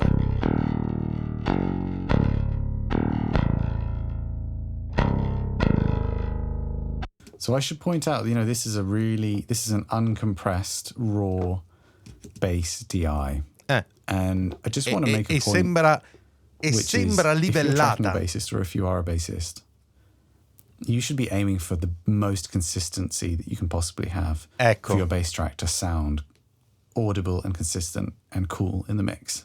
Però tu sei disumano. If you look at something like this, if you look at the waveforms when I'm on one note, guarda proprio le forme d'onda. They are really consistent in level and shape. And that shape is showing the release of the pick on the string. Obviously, that first hit, I must have hit a little bit emphatically to start with. But you can see that, you know, just the shape. If you look at a group like, I don't know, over here, wherever you see like a slightly thicker kind of arrow shape, that's the pick attack. And you can see that it just looks really nice and consistent. And that's something which I really, you know, I love to be able to see the DI when I'm tracking, because I'm looking for that consistency. Because it means that I'm not going to have to use compression to get consistency in the sound. And I've said consistency a load of times in this sentence, solo la but it really is compressione. key. That's like your livellare role as a bassist, il basso e far suonare bene tutte le note. The low end of the mix and è un delirio. Bind with the guitars in a way that makes more than a sum of the parts. Yes. Where both the guitars and the bass are enhanced by one another, and together they create this huge wall of sound that dominates the mix without swamping everything. And I just can't stress enough how much having a consistent performance, so even sounding picking with a similar amount of low-end content in every note in the raw DI, just can't stress how much that does to make that part of your life easier. So, yeah, that's just a little aside on bass production. Let's look at what I did to it. Now, as consistently as I tried to play, different strings are going to have quite different volumes. So if you're picking one strength on, say, the fourth string and you move to the fifth, it's quite normal to see a big change in amplitude. So the compressor is going to help with that. And it's also going to enhance the overtone. So instead of having to use loads of distortion to get that sound, to make the harmonics sound stable, so that when you put that next to the guitars, which are super compressed, the bass stays audible all the time, or the overtones and harmonics of the bass sound audible all the time. Instead of distorting, doing some heavy compression on the DI will really help with that. We're still going to distort as well, but this just means we don't have to distort as much.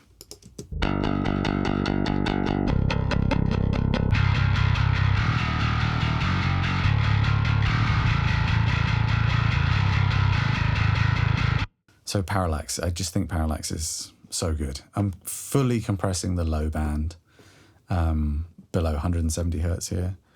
I'm not distorting like crazy, and I'm definitely controlling the mid-range so that it's not super loud. But yeah, this is just such a great sound. And I'm using this with an IR which I made. It's an IR which I can't share because I made it for the dark glass pedal. It's a blend of a few different bass cabs and a guitar cab. Io ragazzi devo ancora entrare nel mondo delle IR. Ne ho usata qualcuna. Sono ancora un novellino a riguardo, ma mi devo comprare la loadbox fatta bene e poi darmi alla collezione di IR e farne anche io qualcuno. Next up, and I'm just showing you what I did. Like, I don't have the best memory of every move that I made or why, but we can take a little look. It looks like I'm boosting a little bit of 1.5K, which is funny considering that I cut it on one of the graphic EQ sliders in Parallax. It just is what it is. And it also looks like I'm boosting... vabbè, ma mentre lavori ogni tanto capita che fai delle cose che sono in controtendenza, dai.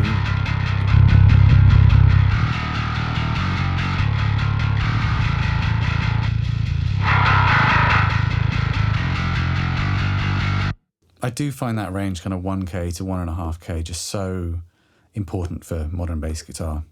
Just to get those really quite kind of, what's the best way to describe them? I mean, it is the clank of the bass, but specifically when they're stretched out and overtony like that. Non solo nei toni moderni, in it's realtà. This amazing sound that's, I think is very much what Meshuggah were referring to when they said they wanted their bass guitar to sound like an oil tanker being dragged across rubble or whatever it was that they said, which I think is a very apt description for modern bass tone. Questa mi mancava. So in addition to those EQ moves, I am also compressing a little bit with this channel.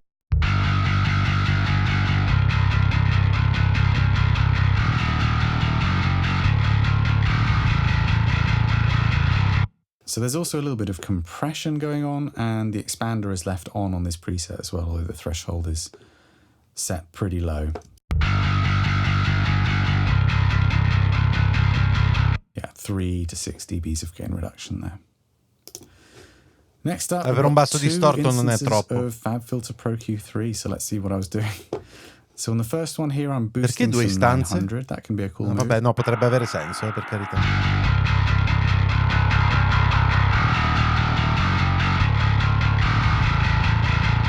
Again, so good for that kind of honky character mix. Looks like I brightened it up a little bit with an extra bit of 5 and a bit K. And then I'm kind of cutting where I was boosting on the SSL, so that doesn't make much sense. But I'm using a dynamic band there and also boosting a bit lower down. So it looks like I'm kind of revoicing the low end a little bit here.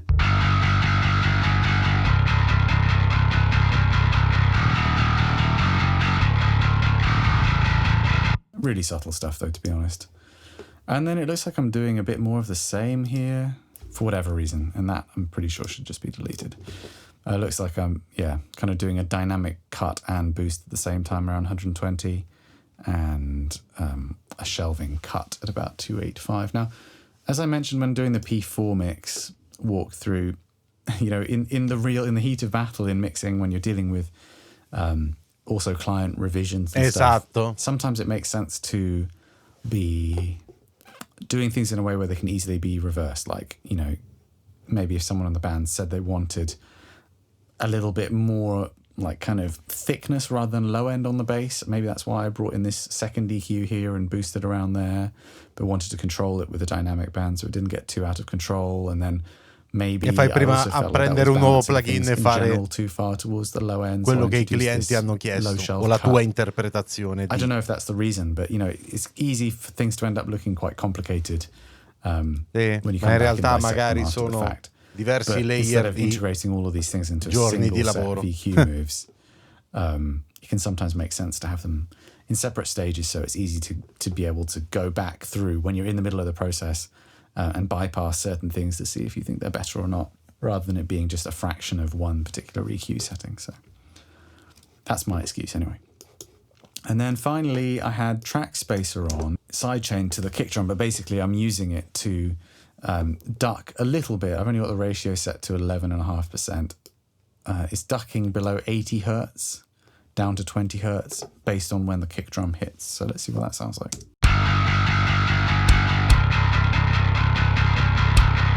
Lo uso anch'io così, solo un po' più su.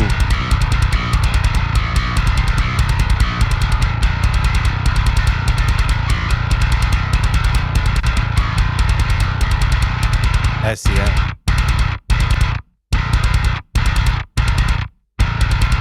I think depending on your monitoring system, that could be quite hard to hear. No, it is hard to hear. It's kind of like, it's just preventing the bass from building up too much, basically.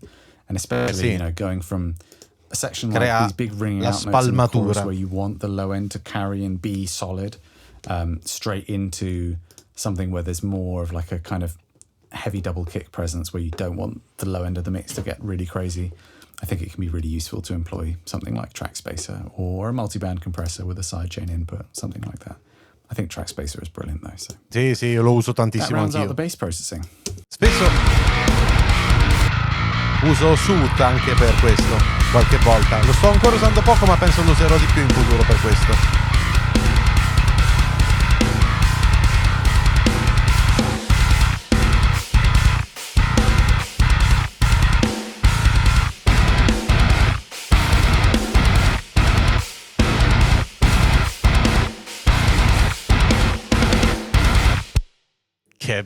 Getting carried away there. It's quite satisfying just to hear those tones together. So let's look at the rhythm guitars.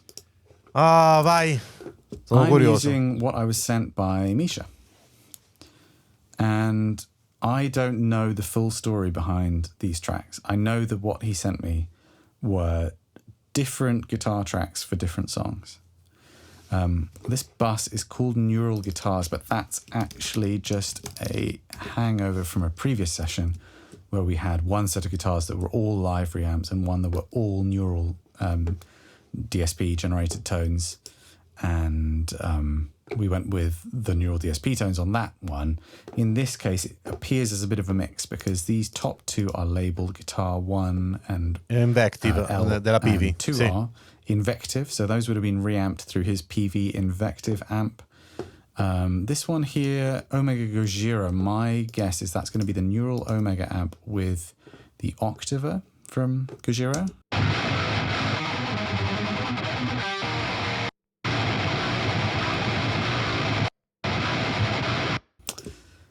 So that seems right to me.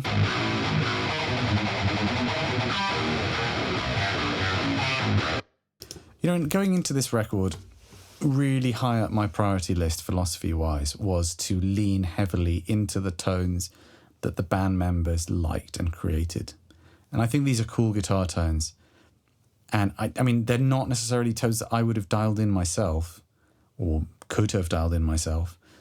But the most important thing to me was that it's what Misha loved when he was playing these rhythm tracks, and the rest of the band too when they were there. And that in the mix, I'm just trying to lean into those positive qualities of the tones that they liked rather than trying to construct. Quando hai musicisti veramente bravi è una cosa bella da fare. Kind of control freak everyone to death with creating every tone and kind of taking that stuff out of their hands. So that goes also for making sure the snare rim shots sound like rim shots, like I mentioned before, with the drums, or that being Matt's preference, or when we get to the vocals, that the vocals have the qualities that Spencer looks for in his own voice, or the lead guitars sound like the lead guitarist wanted them to sound. So bear that in mind with this. I think it's a really healthy perspective to carry into any creative work, actually, where you're collaborating with other people, is to allow their voice to come through as much as possible and just lean into the positive qualities of it, because that way you'll get something unique for you and unique to them. And that's something which I think both you as a mixer will come back and cherish in the future, and that the artist for sure is really going to appreciate when they listen back across their music and don't feel like it sounds differently to how they would have wanted it to sound, or that they don't hear their own unique character in there or something like that. So yeah, a bit of a sidetrack there, but I do think it's important to think about these things. Even if you're only coming in as a mixer, it can be really nice to talk to the band, get a vibe for how things were recorded and how they got the tones that they wanted, and to questo lo devi fare sempre, a voglia.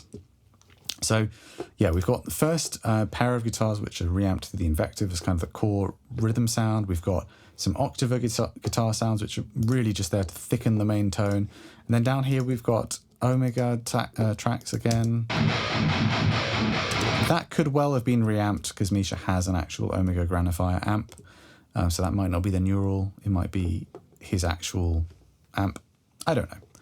But the whole record was like this, a big mix of different amps and different plugins, and every song is different and different sections might lean more on one than another. And that's something I had nothing to do with, but I was very happy to just work with in the context of the mix.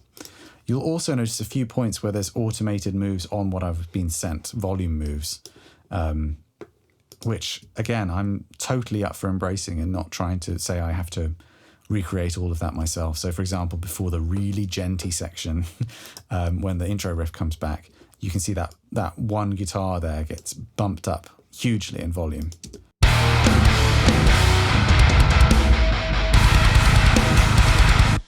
That's both because we're going from a section that has 6 guitars playing or 6 tracks to 2, but it's also to give it that effect of like there's a really heavy bus compressor that's just releasing at that point, which is something, it's a character that you hear, for example, in the old Bulb demos. He used to mix into really heavy master compression. I'm talking really early days kind of stuff. And it always gave a cool vibe to what he was doing, even if it was a little bit over the top. So, for me, that's like a quando facevo le demo con Ozone, the sound of Periphery and Bulb music as it first came out. So I really like that, and that's something which I carry forward into other mixes as well. Is like when you have those moments, don't be afraid to make the guitar really jump up in volume so it sounds like heavy compression lifting and then slamming back in again on the next impact.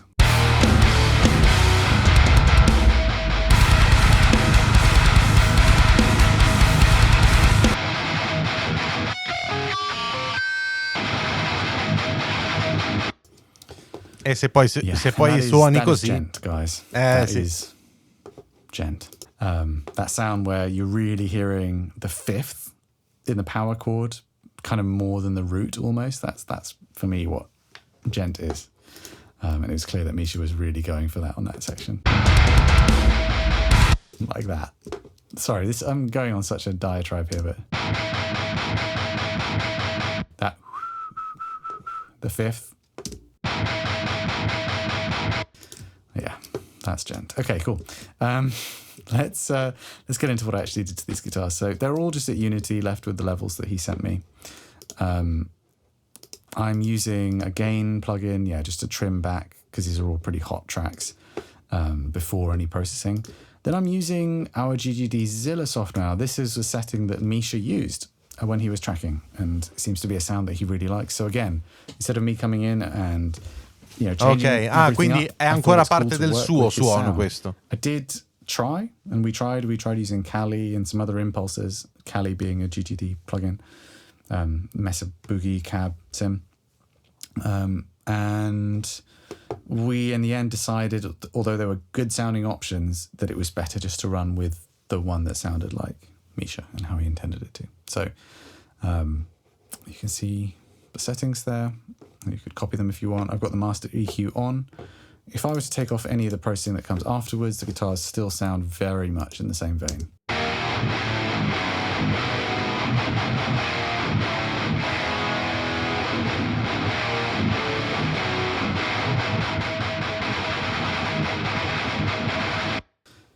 Let's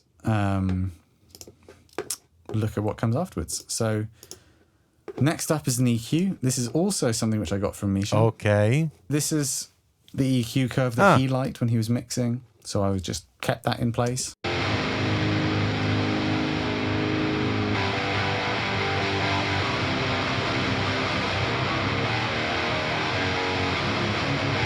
Tightening and taming a couple of resonant frequencies in the mids. Non troppe sorprese. Next up, we've got FabFilter Pro MB, which I'm using as a multiband compressor to i palm mute. Esatto. Actually, it looks like it's doing more than just the palm mutes, but keeping the low ends very flat then. Per tenere sotto controllo le basse.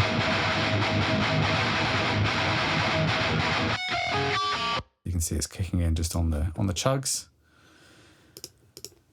We've got a little bit of stereo widening. Ah, guarda tu. Io lo facevo prima, poi ho smesso di farlo. Finally, a little bit of EQ. And I've got the feeling that this was also something which Misha had. Maybe I've tweaked these, and maybe I tweaked the Pro Q3 a little bit. But again, I just very much wanted to roll with what he was comfortable with, because it wouldn't necessarily occur to me to boost 200 on guitar. But it seemed to be what he wanted, and it sounds cool.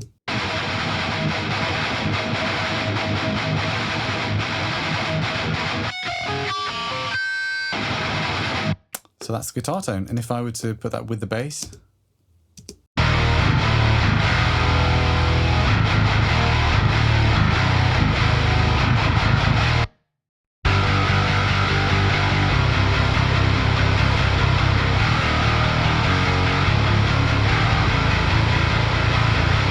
Let me just go back to the bass for a second to show you how much that 900 Hz e is doing massiccio. on the bass. Sì, I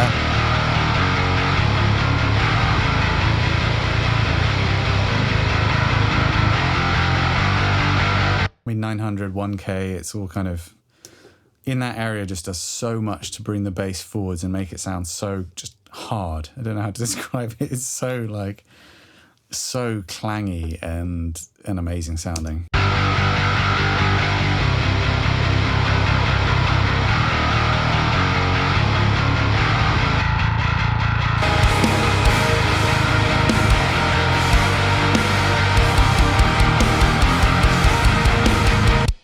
Cool. Let's look at some of the guitar layers. So all of these tracks up here didn't have any cab models printed into them.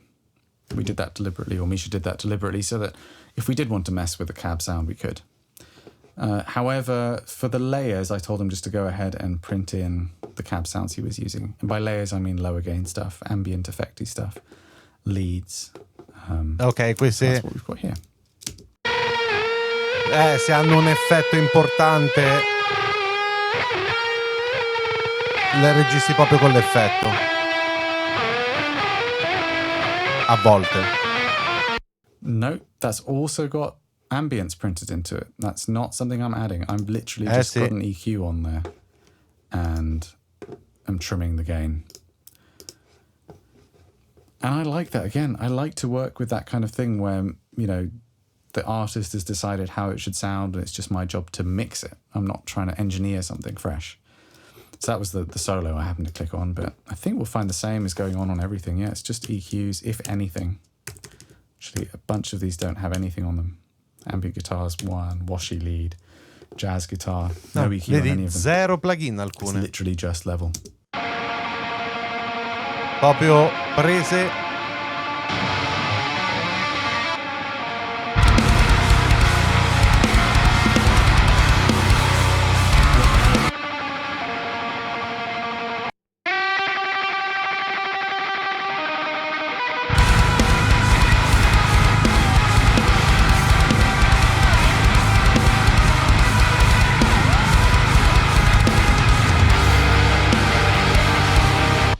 Since it's in this group of guitars, let's just talk briefly about the jazz break. This is very much in that list of things which I did very little to.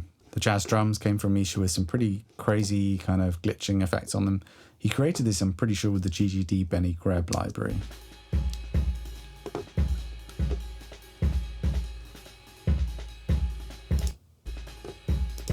Che bello che è quel punto.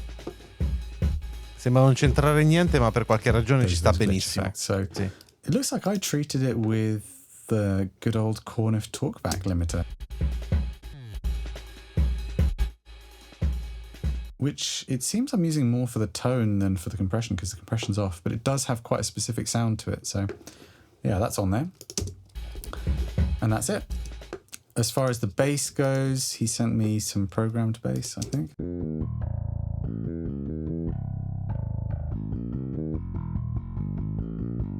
È il classico Klanghelm.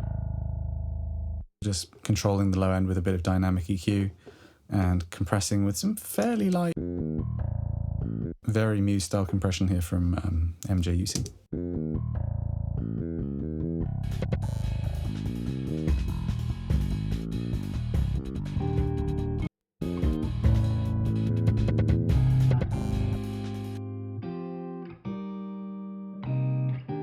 Che belline, eh?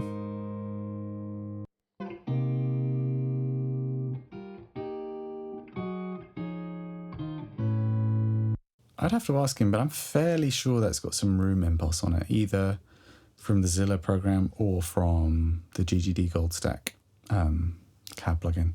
Magari un pedale. That have ambience, and that sounds like an actual cab in a room ambience rather than a reverb.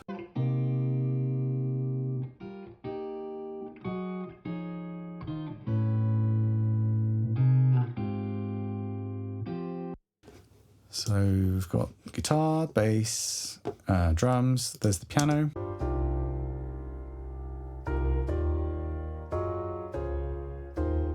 Got a limiter on there, I think just for when it gets a bit louder in the solo. It's not doing anything currently.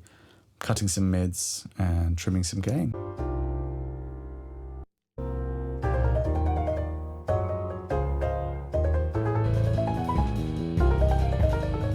It's a great name to these files, actually, that I got sent from Misha. Piano totally played by Misha. No doubt about that then. And then the sax solo, which came from Jürgen Munkubi from Shining, and Emperor, and Jago Yazist, etc. It just sounds amazing. I'll show you the raw sax sound we got sent.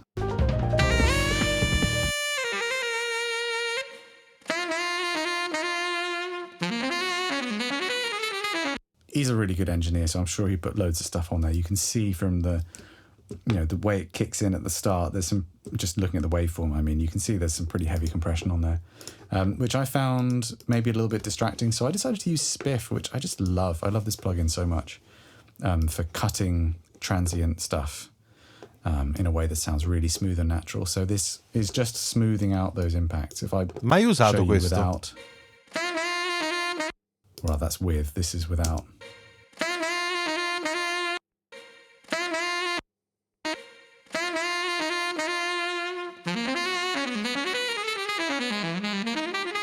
I love that plugin. And then I added a bit more reverb. Ah, Little Plate di Sound Toys, c'ho tutta la libreria.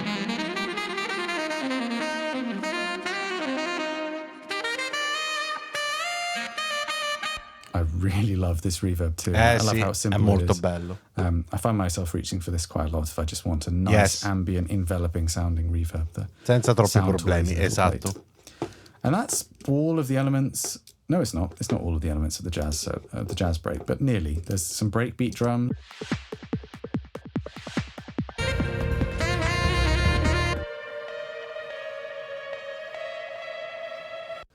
I assume analog synth. I'm not entirely sure. And the breakbeat stuff has some EQ on it. All right, that's an aside for the jazz break. We are into the synth tracks. Let's check out what's going on there. So for the most part, they're impacts during this track. So we've got things like... sono suoni sparsi. Another great track name, very catchy melody. So that's something è un rinforzo. that Misha's done to support the guitar. Esatto, è un supporto alle chitarre. Kind of sounds like a string meets organ kind of vibe. I don't know how he made that sound, but it's in there. And a lot of this stuff is just a question of finding a cool level for it, where it sits into the mix well, and yeah, where it just does its job of reinforcing what's there without really sticking its neck out too far. Esatto. Here, I'm doing this move that I really Io love di solito to do, su queste tracce spalmo un channel strip dell'SSL e faccio tutto con quello. And that's just what I call like clarity in the mid-range for the rest of the mix, because it's taking away spesso from sono this kind of 2-3 movimenti, ok, così metti a livello a posto. È un po' regolare, tira sulla compressione proprio del channel strip, ok, così va bene, a posto, pronto. Anything which you can do to kind of alleviate a bit of pressure in the low mids there, still allow it to remain on the sides where it's not fighting so much with those kind of lead instruments, but just kind of, give a bit of clarity to the center channel, I find to be a huge win. So that's just on that bus. And then beyond that, the impact sample has nothing on it. The piano we went through, sub drop has nothing on it. The end chords, nothing, nothing, nothing. With a bit of EQ on the breakbeat drums, as we spoke about, and nothing on the choir, and nothing on the glitch break. So apart from that, it's all just as provided. Again, not trying to do stuff that the band didn't want to. You know, they like how they sound, and unless there's something wrong with it, I'm just going to keep it as is and find a level that works in the mix. All right, so se è gente brava che sa quello che sta facendo. Let's have a look. E ora le voci. I'm doing more processing on this, but Spencer has provided me with quite heavily processed tracks here. Again, he's a great vocalist, he's a great engineer. He didn't need me to work from his raw sounds, and I didn't need to do that either. You know, I could just take what he gave me and work with it a bit more to get it to work in my mix. Initially, I tried not to compress it more because, as you can see, it's already a pretty compressed waveform. But I found that there was a bit of extra compression necessary to make it sound right. Con la voce moderna. Sound here on the main screams. Long way to find me. And the time is now. I never would have thought this is the new.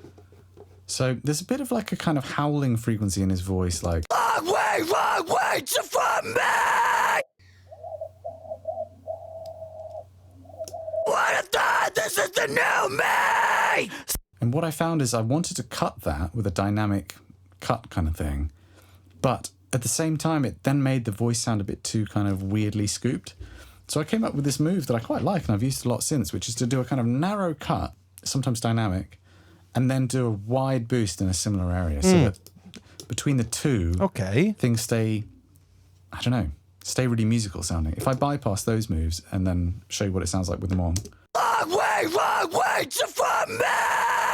And the time is now. I never would have thought this is the new me. So many people. Because I find with vocals in particular, once you try and overcorrect things, like if you try and just completely wipe out stuff that you don't like, it can quickly end up not sounding like a voice anymore, or just sounding weirdly scooped when you put it into the mix. So la distruggi in un secondo. Really well for me on this. And io equalizzo molto poco la voce. As well as, I mean, that is so subtle, I can't imagine it's even really audible, but that's boosting a tiny bit of air into the voice with a bit of a dynamic cut happening at the same time. So that's there. And then using a vocal compression preset that I really like to use, which is, you know, that's boosting lead 10 dB of 8K in the sidechain. So it's kind of acting as a bit of a de-esser as well as a compressor. So we've already got very compressed vocals. I de-esser non mi sono mai stati simpatici, pure li uso, Long way to find me. And the time is now. I never would have thought. Next, that plugin Spiff that I mentioned before. Again, it's just really nice at rounding over some hard edges. Compression artifacts, plosives, hard consonants. Just makes things sound really nice and smooth.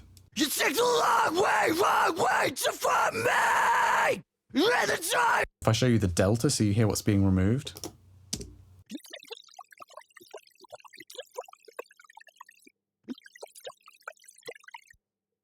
You take the long way to find me. And the time is now. I never would have thought this is the. I just really like what that's doing to the vocal. Sì. And then on the bass, we've got some more EQ, kind of doing similar things, cutting a bit of mids. There's a narrow cut followed by a wide boost, dynamic cut and boost pair. There's another thing which I like doing, like boosting an area but using a dynamic. Io prima il boost basso alla voce non lo facevo praticamente mai.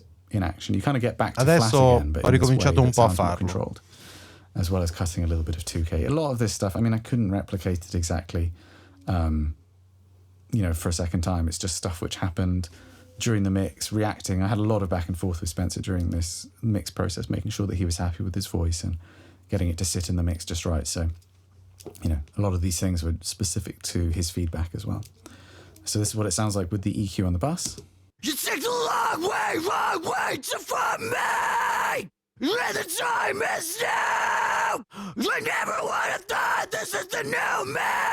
Again, not trying to completely change his voice, but just make it sound a little bit smoother, a little bit less kind of full of overtones. And, Smooth. Oh, il purple. Like Spencer.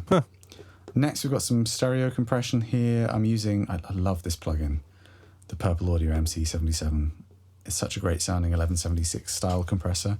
Just got this really kind of goopy. È un 1176 alla fine, però ne parlano quasi tutti molto bene. On anything you put it on, it just makes everything sound really kind of congealed in a good way. Long way to find me! And I've got this in MS mode as well, mid-side. And it probably makes more sense to hear it with the other vocals in place as well, because the idea is that as backing vocals and doubles come in and out, the overall volume doesn't change quite as much because of the fact that they're all going through a compressor together. Ready to face it! As I'm falling to pieces, the vultures are feasting! We break the precipice! Long way down! Now we'll see! After the purple audio compressor, we've got Soothe, which is so good at knocking out kind of unpleasant overtones and harshness in the voice, very similarly to the kind of stuff which I like to do on cymbals. I find it really cool to do that on Soothe lo uso un po' meno sulla voce. Long way to find me! If I put the delta on. Long way to find me! The time is now! I never would have thought this is the new me! So many people, so many faces left! Oh me! Get all the imperfections they show! Heartbeat! It's me! Che When all nota! the bad times stick, and I don't know what to do with them. I'm burning like wildfire. Set me So some of those examples there of on that word wildfire, for example, having that compressor on the vocal bus is just controlling the whole thing, ducking the main vocal a little bit as the sides happen. It's just, yeah, for me it's good practice to have a compressor on the bus as well, even if it's not doing a huge amount. But I will say with the vocals, something that Spencer felt really strongly about and that I thought was cool is he wanted, when extra vocals came in, for them to really jump out of the speakers. And I feel like you can hear that really nicely on several points on the record. For example, first verse in Zagreus, there's some very cool syncopated words like on that line, now pay for it.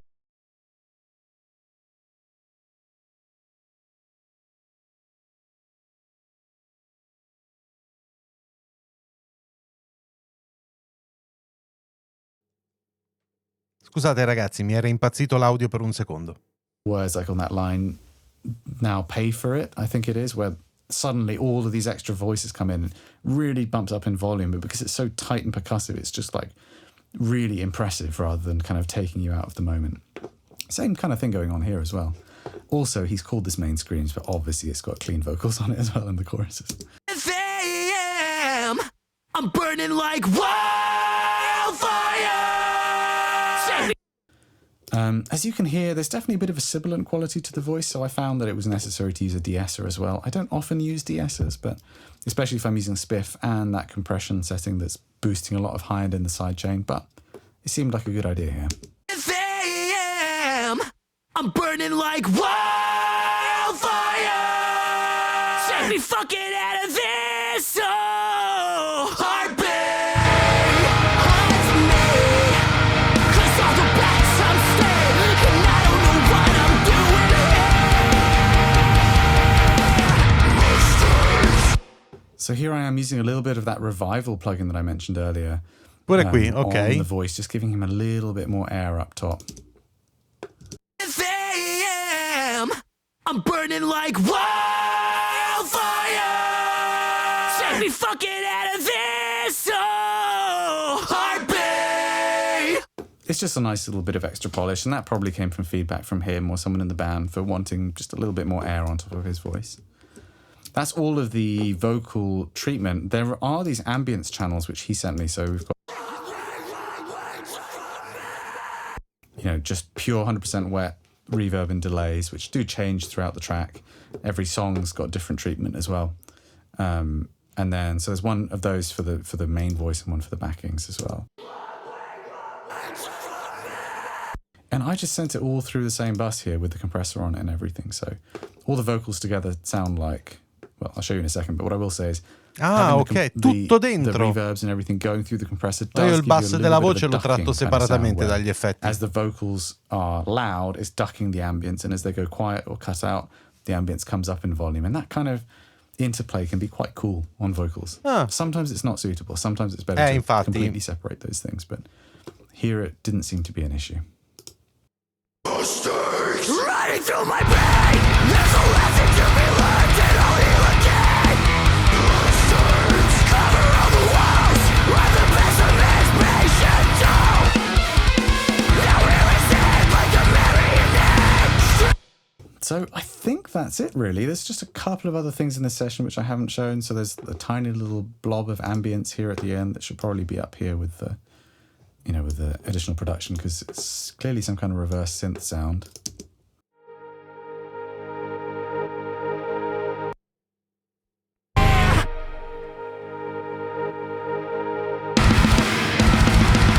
Which leads into this kind of blast beat outro thing that I think is just designed to be a bit of a shock to the system. I do remember there was some kind of back and forth about the timing, like when it should kick in. There's no tempo change in the song. This is programmed at like 16th note triplets, and it comes in at a really weird spot. It's like not on a bar line. So all the tracks are kind of shifted over, and bless Joe Hamilton from GGD's Socks, when he recreated the drums for most of this, he had to take that into account and shift it all so that it matched up with the drums, which just not on the grid at all where they start for this outro.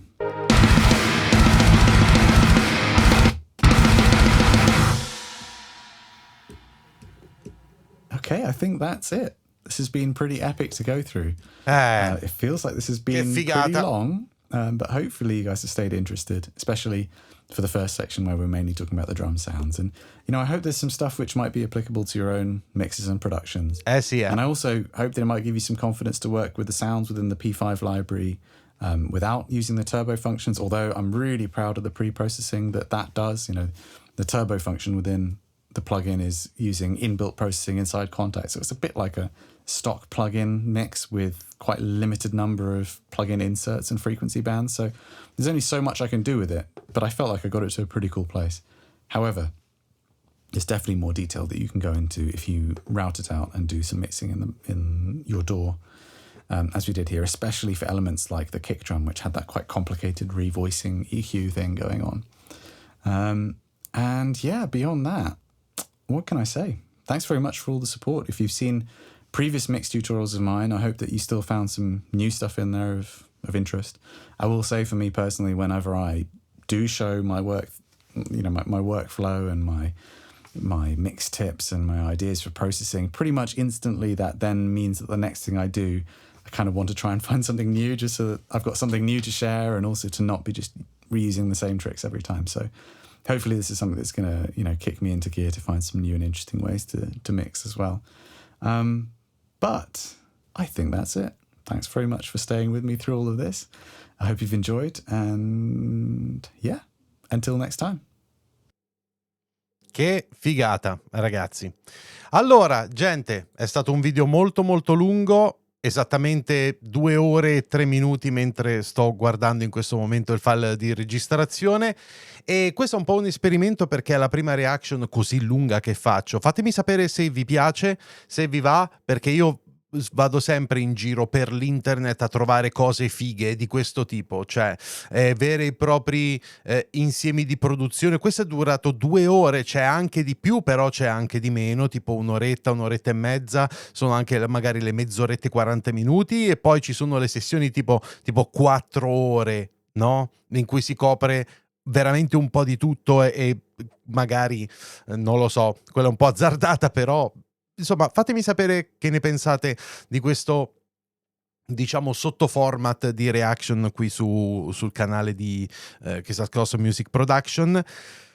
Beh, NOLLY è fantastico, dà un sacco di spunti molto interessanti, persino se non lavorate affatto come lui o non fate il suo genere. Cioè, io per esempio ho un modo molto diverso di lavorare, e in alcune cose faccio fatica a traslarle sul come le farei io, però ci sono comunque un sacco di spunti interessanti. Mi avete notato anche dire probabilmente in 2-3 punti: oh mio Dio, questa è interessante, questa quasi quasi gliela rubo, oppure devo sperimentare, oppure qualcosa che ti triggera una cosa completamente diversa che però ti viene comunque voglia di sperimentare. Quindi secondo me è una gran bella cosa questa qui. Fatemi anche sapere voi che cosa ne pensate e qual è la vostra opinione, e se avete anche qualche dritta, qualche consiglio, eccetera. D'accordo ragazzi? Quindi, grazie a tutti per aver visto questo lungo video. Mi raccomando, iscrivetevi al canale se ancora non l'avete fatto, iscrivetevi anche a tutti i miei altri canali, trovate tutti i link qui sotto in descrizione.